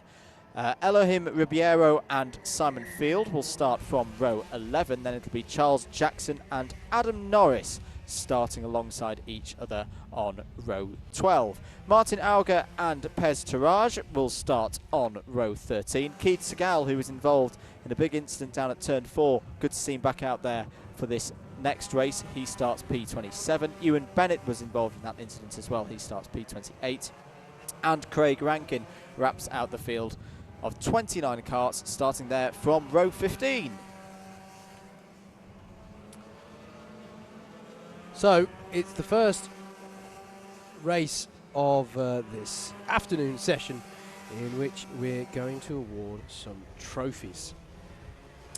Which, let's face it, everyone likes a good trophy. So 150 points on offer to whoever wins it as well. Going to make a little note here that as we stand, live standings, James Venning currently up to second place in points. We haven't mentioned that Mike Noon isn't here. No, we haven't. Mike Noon currently second place in the championship. Another driver who's really impressed and been really consistent so far this season. His worst result being a 5th. Currently second place in points, but not here today. So, as there's a spinner down at the last corner. But no, this will end up as a drop score, obviously, for Mike. Of his 6 dropped scores across the season, he's used up 2 of them today. It's the number 14 of Jackson, who's spun on the last corner. But no, this is a good opportunity for the likes of James Venning and Matt Jones to get some points on the board whilst Mike's not here. Same again also with Ben Atkinson, another one of the key runners up at the top end of the title chase so far this year. He's not here. And this will happen over the summer as people go on summer holidays and things like that, etc. They won't do the all 12 rounds. But yeah, it's right. It offers the opportunities to drivers like Snelling, like Ward, like Wheeldon to grab podiums and good points for their championship bids. Yep, absolutely. And it always has been a bit of a, not an unwritten rule, but a factor of Club 100 that you've got to be there to get the points. And if you do go to the perhaps further flung rounds of the championship, or at least those rounds that are away from the average Club 100, the main body of races, you're on for the points. Yep. Points are on offer, and if you turn up to, if you're willing to go from, here to Clay Pigeon and back, then the points are there for you. David Whitehouse again on a little message he just put to me makes a very good point. In effect, Mike Noon scores 2 fifths today because those 2 fifths that I mentioned earlier are currently his worst scores. Will become scoring races now that they get included in or replaced as drop scores. Now, we should give mention that earlier on, I think it's fair to say that this field of drivers provided us with the most chaotic race we've seen all weekend. All season. Club 100. Yeah. Yeah, I'd get on board with that. So, we do hope for a slightly cleaner final now, it's fair to say. It's fair to say the track conditions are a bit better than that one as well, That's which true. should help. That is true. But still, Andrew, standing water off the circuit. Yep. Keep away from it is the message of the day. Particularly if somebody gets off to driver's left heading towards turn 4, there is all sorts of standing water there for you to collect. And that is a warning, not a challenge. Oh, problem there for the 71. That is Andrew Farmer. And someone stopped right in front of him in sympathy as well. Well, so, nobody likes to be you don't want to be alone, do you? There. No. No, we can't encourage. You're not supposed to spin. Now, I don't think that was a spin. That might have been one of those times when you get a bit bunched up in the field. You can. And you're right. There's nothing you can do about it if you're kind of in the middle and you end up stalling. I've had that happen to me in the past. So just to run over the grid again, Venning from Jones, Woodger from Ward, Baldry, Westwood, Hicks, Mackenzie, Wheeldon, Snelling, Farmer, once he retakes his position on P11. Or can he? Well, he's not spun off. I don't think he's spun off. As in he's just come to a stop? Yes. Does one actually have to physically spin? Yes. Okay. You have to properly bin it. You have to properly. Thank you, Mr. Richardson. Say it again. I am a very afraid. Do you remember much experience of messing up rolling up laps? I have the whole catalogue. Do you remember, Andrew, binning when it? I was aficionado of the regs and rules, and you'd come to me with these questions? I need to revise the rule book here. That's what I need to do.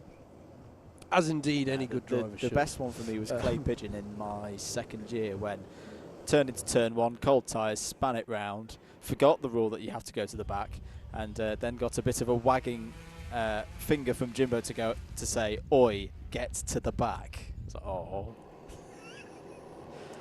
Yes.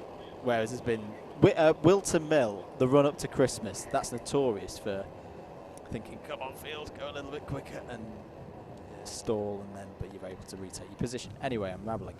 Venning from Jones, Woodger from Ward, Baldry, Westwood, Hicks, Mackenzie, Wheeldon, Snelling, Farmer back to 11th place, Holiday 12th, Carloni, Dade, Langthorpe, Oliphant, Robson, White, Crawley, Fincham. Look out for Freddie Fincham coming through.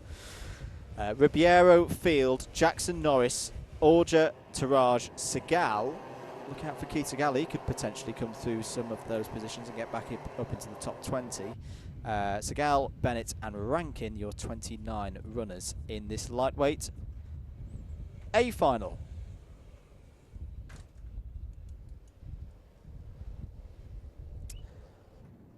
So Nicky heading out onto the balcony, which is code for me to say we are good to go green. Pusher cart driver will pull off to the left. Who's going to win round 7 of the Club 100 Lightweight Sprints Championship? It's green. We're racing. Good start for James Venning. Can Matt Jones get him into turn 1? He's going to have to go the long way round the outside. And it's pretty clean by the rest of them. There's a couple 3 wide as they head into turn 2. Can they all get round? No, there's someone who's gone from about 12th place. It's Farmer, Andrew Farmer.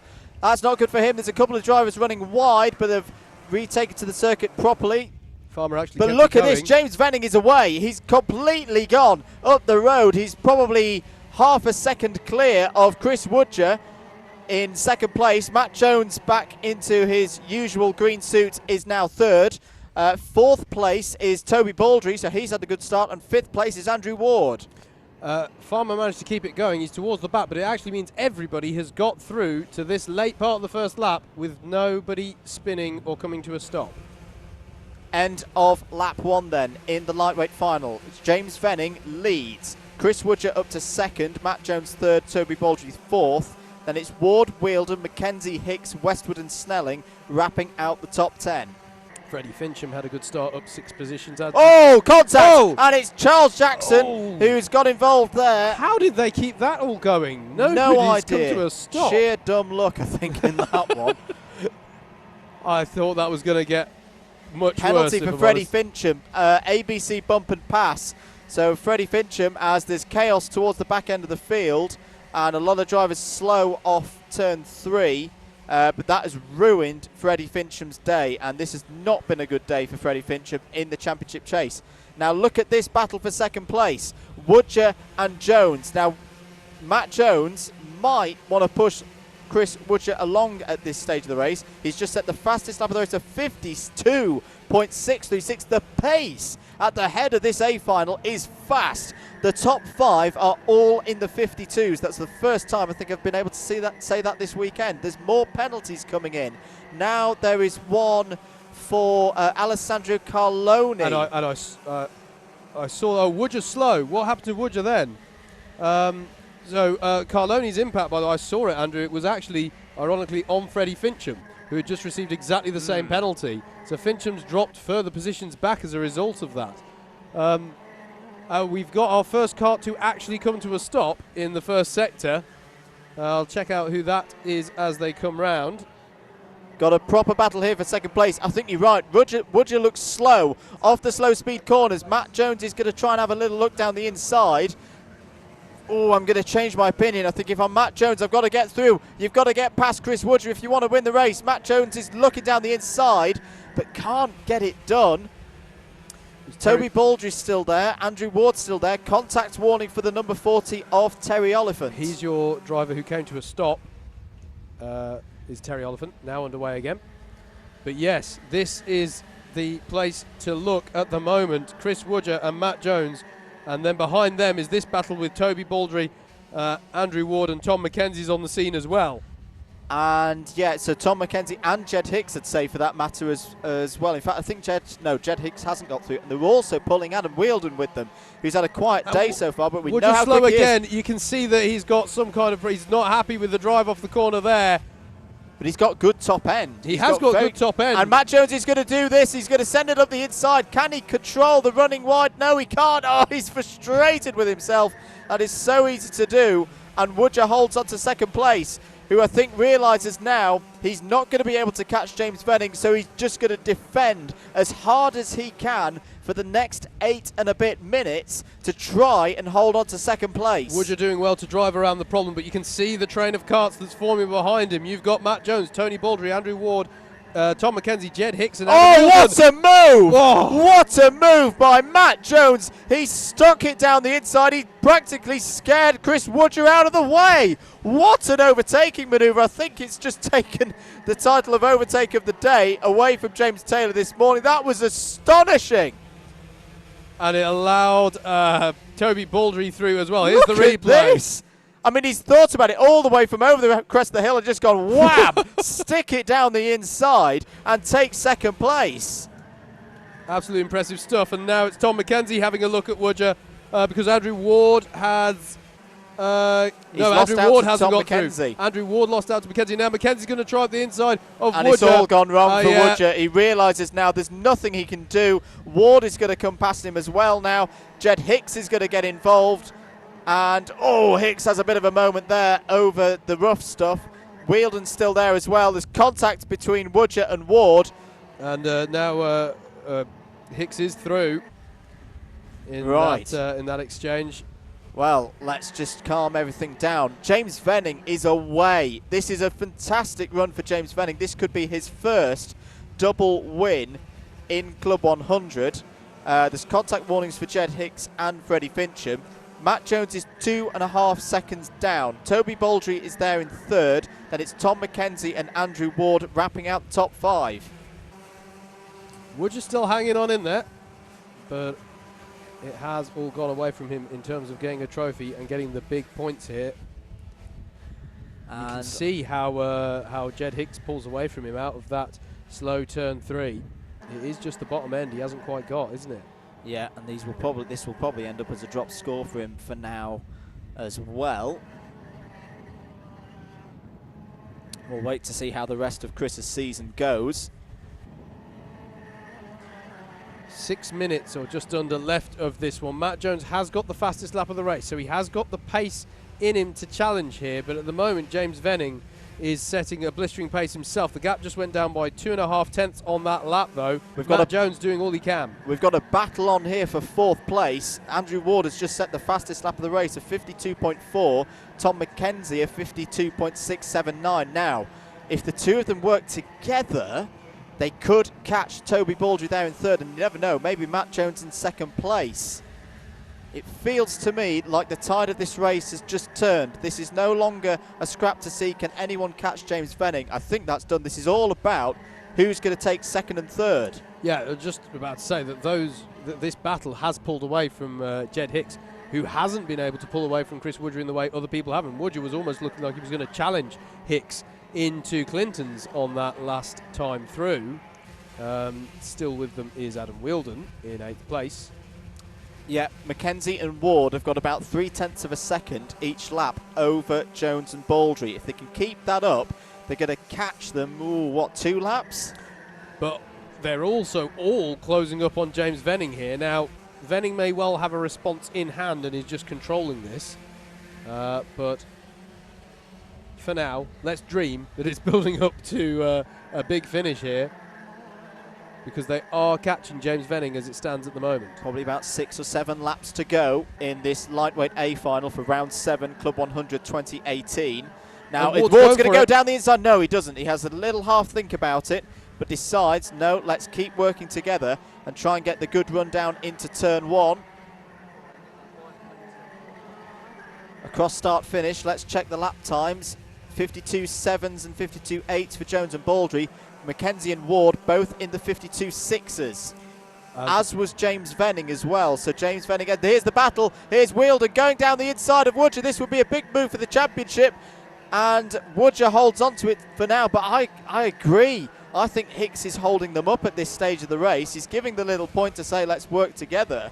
But it's that thing, isn't it? If the driver at the front of the group doesn't have the pace, the drivers behind are going to attack. Daryl Snelling is on the back of this as well now. Yep.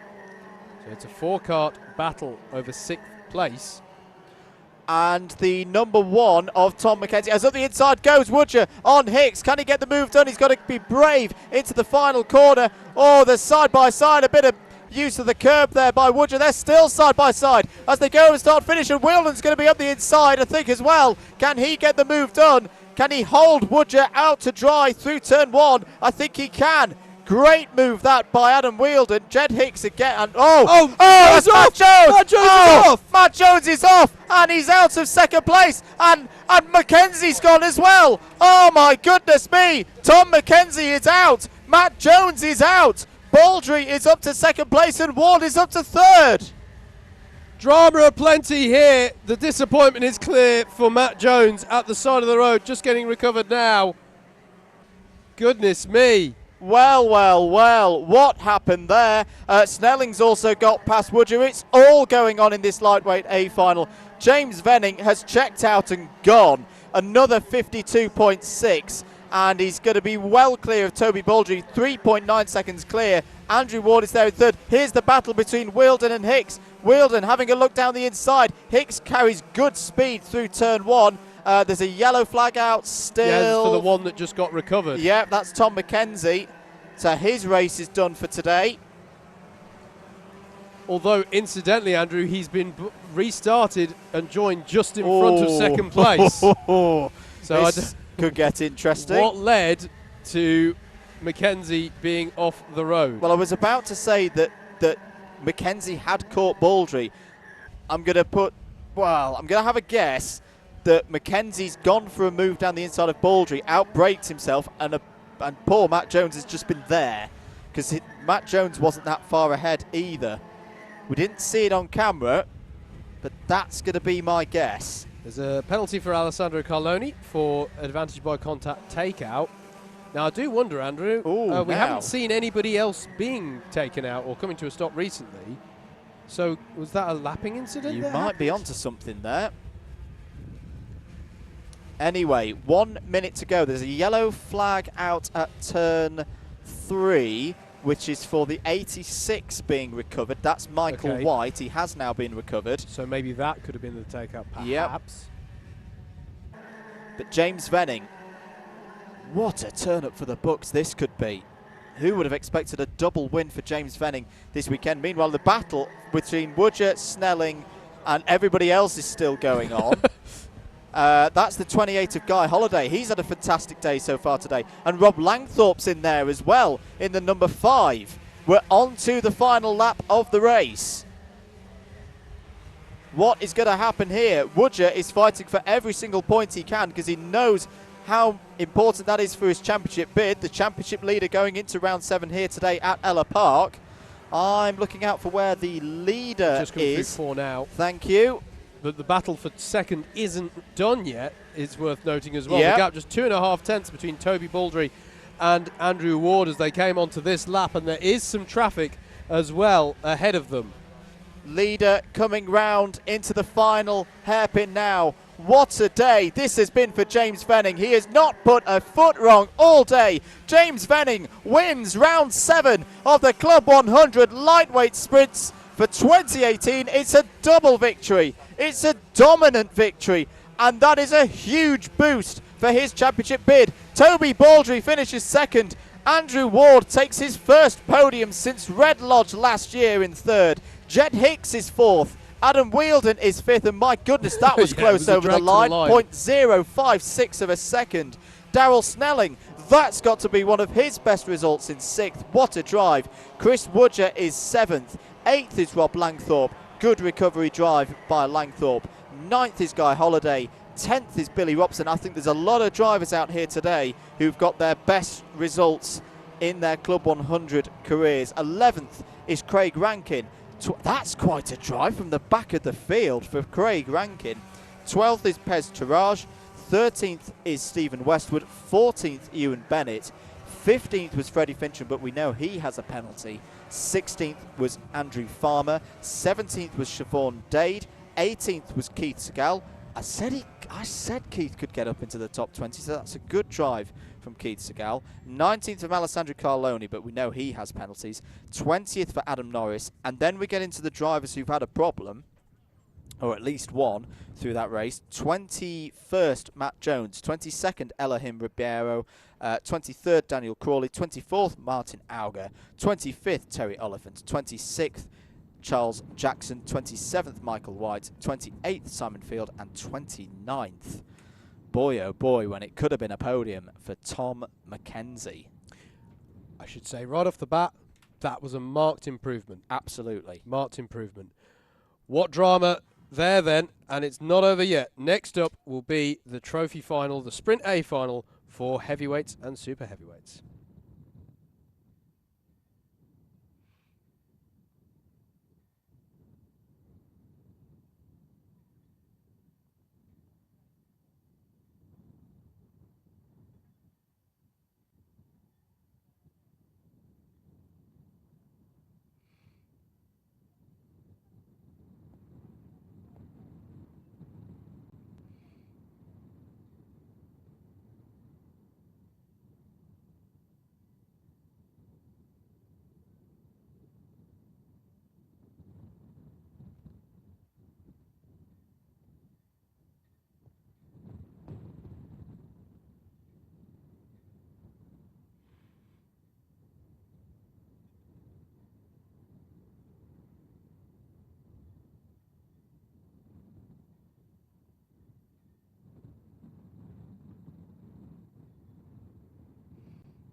We're here at Ellough Park Raceway, just a few miles inland from Lowestoft on the east coast of England.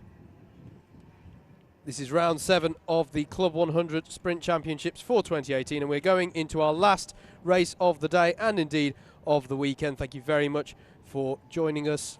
Here's your grid. Rob Moore will start this one from pole with Tim Hill alongside. Mark Ridout and Matthew Fawkes will make up the second row. Only Tim Hill of those drivers is eligible for championship points. Nick Trafford is in 5th with Michael Ballinger 6th. Darrell Lowe, who is not eligible for points, is in 7th. 8th is Robert Stapleton. Stuart Jones is in 9th, and Seb Algeri is in 10th. He'll be one to watch. He's worked himself up to that point, and he's going to look to push forward for one last good result of the day to help him in the championship. Trevor Randall is your highest positioned super heavyweight driver in 11th, and Miguel Hall alongside in 12th. Steve Bosley has been having some good battles today. He starts 13th. Craig Brown in 14th. Daniel Taylor, we saw him battling as well in 15th with Ben Bennyworth alongside on the 8th row of the grid. James English starts from 17th with Mike Bodner in 18th. Ben Cottle is in 19th with Stuart German in 20th.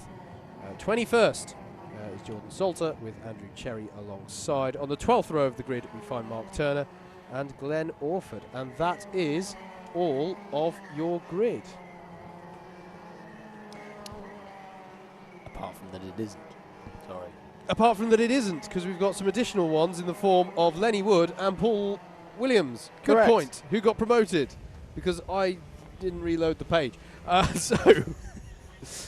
That's a very good point. So that rounds out your 26 karts on this grid. You're watching your Alpha Live stream of the action here at Club 100 with commentary provided by myself, Howard Mitchell, and Andrew Mather. Together we are Double Dash Motorsport Media.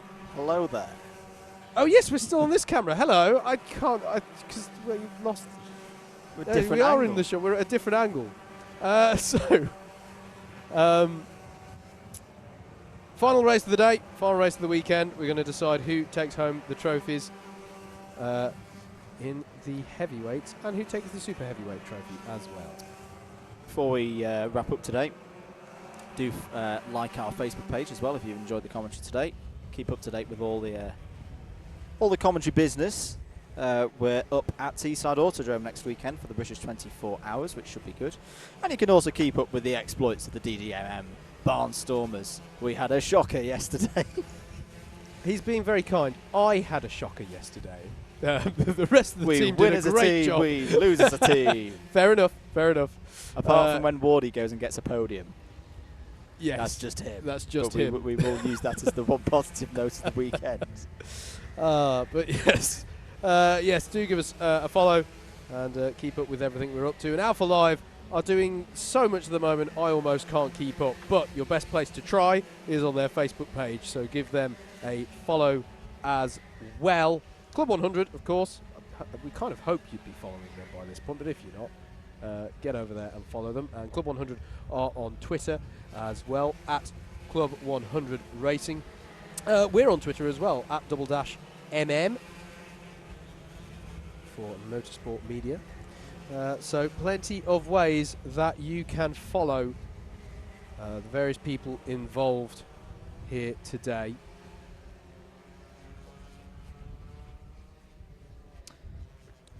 So the checkered flag is out for the practice laps for this final A final of the day. This last A final, I should say. Yes. We should just remind the ladies and gentlemen at home, we have 3 ineligible drivers. By that I mean they are not eligible for the points in the championship for the heavyweights and the super heavyweights. They are Rob Moore, Mark Ridout and Matthew Fawkes. They're 1st, 3rd and 4th. And Darrell Lowe, thank you Howard, in 7th place as well. So in terms of the points, your order is Tim Hill, Nick Trafford, Michael Ballinger, Robert Stapleton, Stuart Jones, Seb Algeri, your top 6. So if we get excited about those people, yet they're not on the podium on the road, that's why. Yeah. We should explain though that the trophies for today are open to any of these drivers who are on the grid. So to explain, the people who are ineligible are clubman normally racing the Clubman class, but enjoy this place so much that they wanted to come back for more. So they're allowed to compete at the discretion of the organisers, but they aren't allowed to score championship points. I'm fairly confident we're going to go round again because Mark Ridout is off the back of the grid at the moment. Tim Hill is off the back of the grid at the moment, so we are missing a few of our key players. There's Ridout now getting to his spot, but Tim Hill is just catching up to the back of the grid now. Sir Timothy with his shiny lid. Gallant helmet. I do like this scene coming through there. Done in the style of a knight, and we like it very much. I almost like it as much as the driver in European Le Mans series a couple of years ago who had one done up like a Apollo 11 astronaut. Oh yes, that was awesome. Anyway, so he's having rather a regal moment at the moment. Coming through, I need to get to the front of this grid to start this race. One in the number 18. must start on the front row. There he goes. Hello to Rachel Brown as well. Good luck to Craig Brown from his mum watching at home in Brighton. So, who's going to take home the trophy at Ellough Park? Craig starting from 14th on the grid. He is, yes. He is. And don't forget, there is the super heavyweight up for grabs at the moment with Trevor Randall in the mix, but we do also have, Paul Williams is at the back of this, and I think that might be, no, there is another super heavyweight in there. We'll keep an eye on that as the race goes on, because here we're ready for a start. They all bunch up, get onto the bumper, push a cart, pulls off to the left. Eyes on the lights, engine notes rise, and we're green for the last race of the day here at Ellough Park. It's a good start from pole, and Mark Ridout has followed through. So it looks like it's going to be Rob Moore and Mark Ridout, then Tim Hill. No, Tim Hill's held onto it round the outside, and Matthew Fawkes is going to battle with Nick Trafford, I believe that is. Oh, and round near the front. Who was that? Ballinger? I think that was Ballinger. Ballinger's round. And that's gutting for him. It is Ballinger. He's missing from the runner's left. So gutting for him. Rob Moore's held on. And Hill has held on to his second place. But now it's Fawkes who has got up to third place on the road. Then it's Mark Ridout. No, Ballinger's still with them. Apologies, Ballinger's still with them. It's the 29 that's gone round. And that's Robert Stapleton.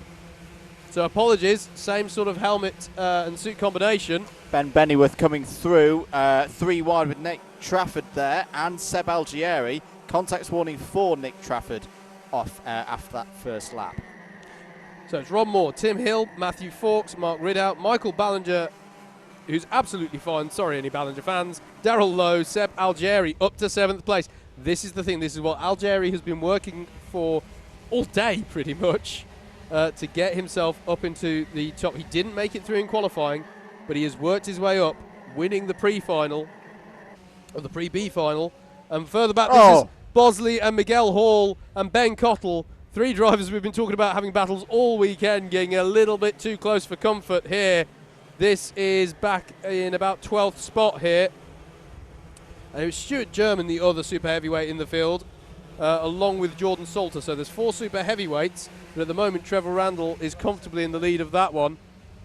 Battle for second place going on the road. Tim Hill leads ahead of Matthew Fawkes. There they are. Matthew with the kind of blue and orange striped helmet there. I wonder how aware, we saw briefly there Trevor Randall, who's in 10th place and leading the super heavyweight subclass. One wonders how aware is Tim Hill of, you just need to hold on to this position and you've got the points. Yeah, I mean, Tim's a very, very experienced driver and he's raced against most of these guys, whether they've... Fawkes is going for... Oh, no, he had to think about it, though, didn't he? Sorry, mate, carry on. Both Moore and Ridout are examples of drivers who've come through this class in previous years. He'll be aware of their status. He won't fight too hard if it risks losing the 150 points. But he still wants, to beat them on the road. And, this is a good test ahead of potentially Tim moving up to Clubman's next year. to see how he can do. I also just want to mention an intriguing battle towards the back end of the order. 21st place and 23rd place. Stuart German and Paul Williams fighting over 2nd and 3rd place in super heavyweight. Yep. They've got ahead of Jordan Salter, who's currently off the super heavyweight podium, as up the inside goes Forks and through and into 2nd place on the road ahead of Tim Hill. Yeah, now Mark Ridout will go for and goes for it up the inside. He's letting him of through. Tim Hill, and Darrell Lowe will try and get through. And I think, yeah, Tim Hill's letting him go, isn't he? Oh, no, he's not. He's got to be very careful now, though, because now he's in the clutches of Ballinger. So all of the ineligible drivers have got to the head of the field. And it is raining. My goodness me. Last bit of drama, and Hill goes up the inside of Darrell Lowe. And meanwhile, Nick Trafford tries to have a go at Michael Ballinger as well, but it doesn't pay off there as the rain starts to fall again here at Ellough Park. One last bit of drama from the weather's part in what has been a weekend dominated by what the weather's doing. Rob Moore is away. He's 2.9 seconds clear of Matthew Forks. So, barring any disasters, saying that, rain is coming, he should be in a good position to win this. And looking up the inside, there's Darrell Lowe. Up the inside of Tim Hill. Very clean move.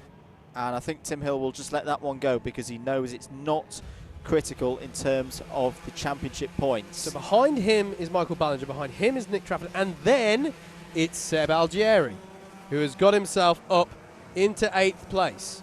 Well, you've got to say, having not had the best of qualifyings, this has been really impressive from Seb Algieri. Kept his cool in that pre-B final, which is harder to do than it sounds. And he's just worked his way through. He's been very, very clean all day. And here he is, 7 minutes of this final to go. You can just see him there, the 57. Now closing in. Now we can really start attacking. And not just be on a bit of a damage. Oh my God, it's raining. The rain's so hard. Big impact at turn 4. Yeah, now that's different to the last one. I think that's a simple because it's raining quite hard now. Yeah, they've all got wide. Stuart German's involved in there. We've got drivers over the wall, Andrew, at turn 4, and Paul Williams is involved. So that was our super heavyweight battle. This I might feel get this should be red flagged. There's some drivers who are. That was a pack that went off together. Yeah. That wasn't drivers piling in under a yellow flag. I was just about to say how closely packed the field was. Everyone from 2nd down to 15th were all separated by less than a 10th. They looks like they're trying to cover this one under yellows. There's marshals there on hand to tell everybody to just to reinforce, no, slow down. We need you to be slow here. I think there's more drivers with a bit of shock at the moment. Yeah, as opposed there's a to few drivers who are winded there. Red flag. Red flag. Yeah, I think that's the best call. I really do. I think that's the right call. Because we've got drivers who are injured here.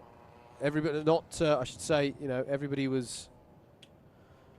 everybody looks fundamentally okay, stood up or just hunched over, a bit winded, but no, absolutely right there. We have got a driver who's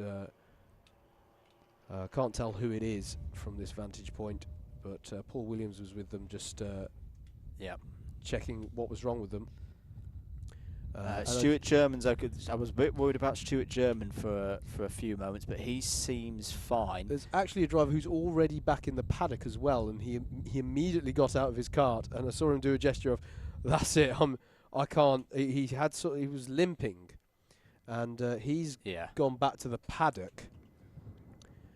So the drivers involved, we won't speculate on any injuries. Well, we can say who didn't finish the lap. Steve Bosley, Mark Turner, James English, Craig Brown, Paul Williams, Stuart German, and Glenn Orford. And they were all in a pack. You look at the number of positions they've all lost. They've all lost about the same number of positions. So that was different to the one in the lightweights when it was just, you had a delay of about 5 seconds and a load of people not paying attention to a yellow flag came flying in. They were all together as a pack, and this is the thing. I actually think it's stopped raining, but it has probably just enough moisture offline. Yeah. That you get offline, you get locked together, and you're just a passenger. Do you know, it was probably light enough that they hadn't clocked it. Yeah. It was probably just at the point where the marshal should go, I think maybe the slippery surface flag. Yeah. And it's then. It's at that crossover point. The drivers you can see now are the drivers who weren't involved. They've followed the correct red flag procedure and pulled up in a red flag single file formation. You have to stop in single file, and you have to stop on the start grid. It's not like you get with clutched karts where you just all come to a stop wherever you are because of the direct drive nature of the karts. We've already seen one driver walk back to the pits, haven't we? We have. And I'm counting 6 drivers all on their feet over there. So that would mean we've got everyone accounted for. Yep. As okay. Yeah. And there's some course medics on the scene. I should say everybody's stood up for... Actually, the driver who I saw limping back to the paddock has actually now returned to the circuit in the black and blue overalls. Yeah, there's 7 drivers there. They're all standing up. Yeah. So they're there. I think they're all... A bit shaken all up. okay. They're just a bit shaken up. One of them got... I mean, a heavy amount of momentum going into there. You know, fast speed. 7 drivers. If you were the first one into that scene, that was a bit of a scary one. That is up there with anyone who's kind of followed Club 100 and BUKC for a while will probably know what I'm referring to here. Rookies a few years ago at Rye House, turn 1. Yeah. Do you know? That's the hardest hit I've seen since then. That was a big one. But you know how early testament to the new karts. We've not talked about the new karts so far today. Yeah. But this was one of the things at the start of the season. Yes, it was. That we said a lot. The bigger side pods, the bigger front fender was specifically for this scenario. Yes. Nobody rode on top of another driver there. No, reshaped side pods, flatter sided on the outside, and yeah, absolutely. Absolutely did their job. I should say, you know, I was talking about my Rd.7 restarts. That was one of them. Was the stop. For that impact. Oh, that was that day. That was that day. There was also an incident at Rye House a couple of years ago in Club 100 that was, which we don't like to see. I'm feeling all of the drivers appear to be fundamentally okay. So are we feeling we do have a replay of this to perhaps see how that occurred? Yeah. So, yeah, I think we feel it's appropriate at this point. We have seen all the drivers okay. So you've got guys locked together because they're all locked together at that point. And I think that is just there's a little bit of water. Yeah, that's just, you don't like to see that. You really don't like to see that. Because that was in a much more compressed amount of time than the lightweights one. Yeah, that was literally a train of them going in. Think Nürburgring 2007 in Formula 1 when they all came into turn 1 and there was absolutely nothing they could do. Was this the rain? Was this the rain? So wet, yeah. Yeah. Not quite in a train as much, but no, exactly the same idea. They couldn't have done it. A bunch of drivers approach on a corner and there's just nothing you can do at that point. So the karts have got bump start or are getting underway here from the grid. They were actually stopped in 2 packs. There are the likes of Lenny Wood, and I can see Chris Solomon as well there on the back straight. Is that it? That might have been called as a result, actually. Okay. Checkered flag has come up on timing screen. So that would appear to be it. So result has been declared. Yep. So that would be Rob Moore has taken the trophy home ahead of Matthew Fawkes and Mark Ridout. So that's your podium. Darrell Lowe 4th, Tim Hill 5th, and that's important because that means Tim Hill takes the 150 points for the championship. 6th place for Michael Ballinger, so a 2nd place for those running for points in the championship. Nick Trafford 7th, Seb Algieri 8th, on the road that is. 9th and winning super heavyweight is Trevor Randall, 10th Stuart Jones, 11th Ben Bennyworth, 12th Ben Cottle, 13th Miguel Hall, 14th Steve Bosley, 15th Mark Turner, 16th Mike Bodner, 17th Daniel Taylor, 18th James English, 19th Lenny Wood, 20th Craig Brown. Then, yes, because I think we've gone back, haven't we? We've had this order has reset itself because we've gone back to the previous lap. Yeah. So 21st Paul Williams, 22nd Stuart German, 23rd Glenn Orford, 24th Robert Stapleton, 25th Jordan Salter, and 26th Andrew Cherry. So I have to say, one of the reassuring things is the majority, I think all bar 2 of the drivers who were involved in that incident are actually able to drive their karts back to the pits. Yes. Both a relief to see and a testament again to the karts, has to be said. But all of the drivers involved in that incident fundamentally okay. It's not the situation in which we wanted to end what has otherwise been, I think, a fantastic weekend's racing. But sadly, that's how it's ended. The result has been declared. It's a victory for Rob Moore. It's a points victory for Tim Hill. And I'm afraid that's how we're going to have to end the coverage here. But thank you very much for supporting the weekend's coverage. Couple of things before we go. Yep. Next round for Club 100 is at Lydd. Planet Lydd in August, the 18th and 19th of August. Now, I'm going to be a bit of a hypocrite here because I'm actually on holiday. You're about to say don't miss it. But don't miss Lydd, because Lydd is awesome. Lydd is awesome. And one of my favourite tracks in the country. I'm gutted to be missing it. But get your entries in now for Lydd. For both the Enduros and Endurance and Quadrant rounds on the 18th of August and the Sprints Championships on the 19th of August. We had a question earlier as to when the next stream is. That is the round after that. That is at Rye House. Yep. Ryasic Park on the 1st and the 2nd of September. So the next Club 100 Alpha Live stream with commentary from Double Dash Motorsport Media will be on the 2nd of September at Rye House. So that's those notifications. Get booked in for Lydd, and I won't see you at Lydd, but I'll see you all at Rye House. Yep. So a few thank yous that we want to do. I know the guys want to wrap up the streams. They've been working massively hard, but it's also I want to say thank you to them. So thank you very much to Alpha Live, to James Fitcher, who's been doing a fantastic job alongside us here in the comms box, cutting it all together and doing the replays and grids and all the graphics that you see. That's all down to him. Thank you to Chris Simpson and the Cool Thinking Media guys who've been manning the cameras in all of the weather conditions you've seen this weekend. I tell you, they've been having almighty challenges with these cameras in these conditions, and yet I bet you if we hadn't told you, you wouldn't have known. It's been a fantastic effort from Alpha Live and Cool Thinking Media, so thank you to them. Thank you to John Viger and his team at Club 100 who make all of this possible. The circuit staff and marshals here at Ellough Park. You just saw there an incident where the whole thing just worked like clockwork. Medics were out to the scene and all of that. Thank you to everyone who makes that possible. Without them, we couldn't go racing. Thanks, mate. It's been great to be in the box with you for another weekend here. Likewise. And, if you like what you've heard, do give us a like or a follow. We can't remember which on Facebook.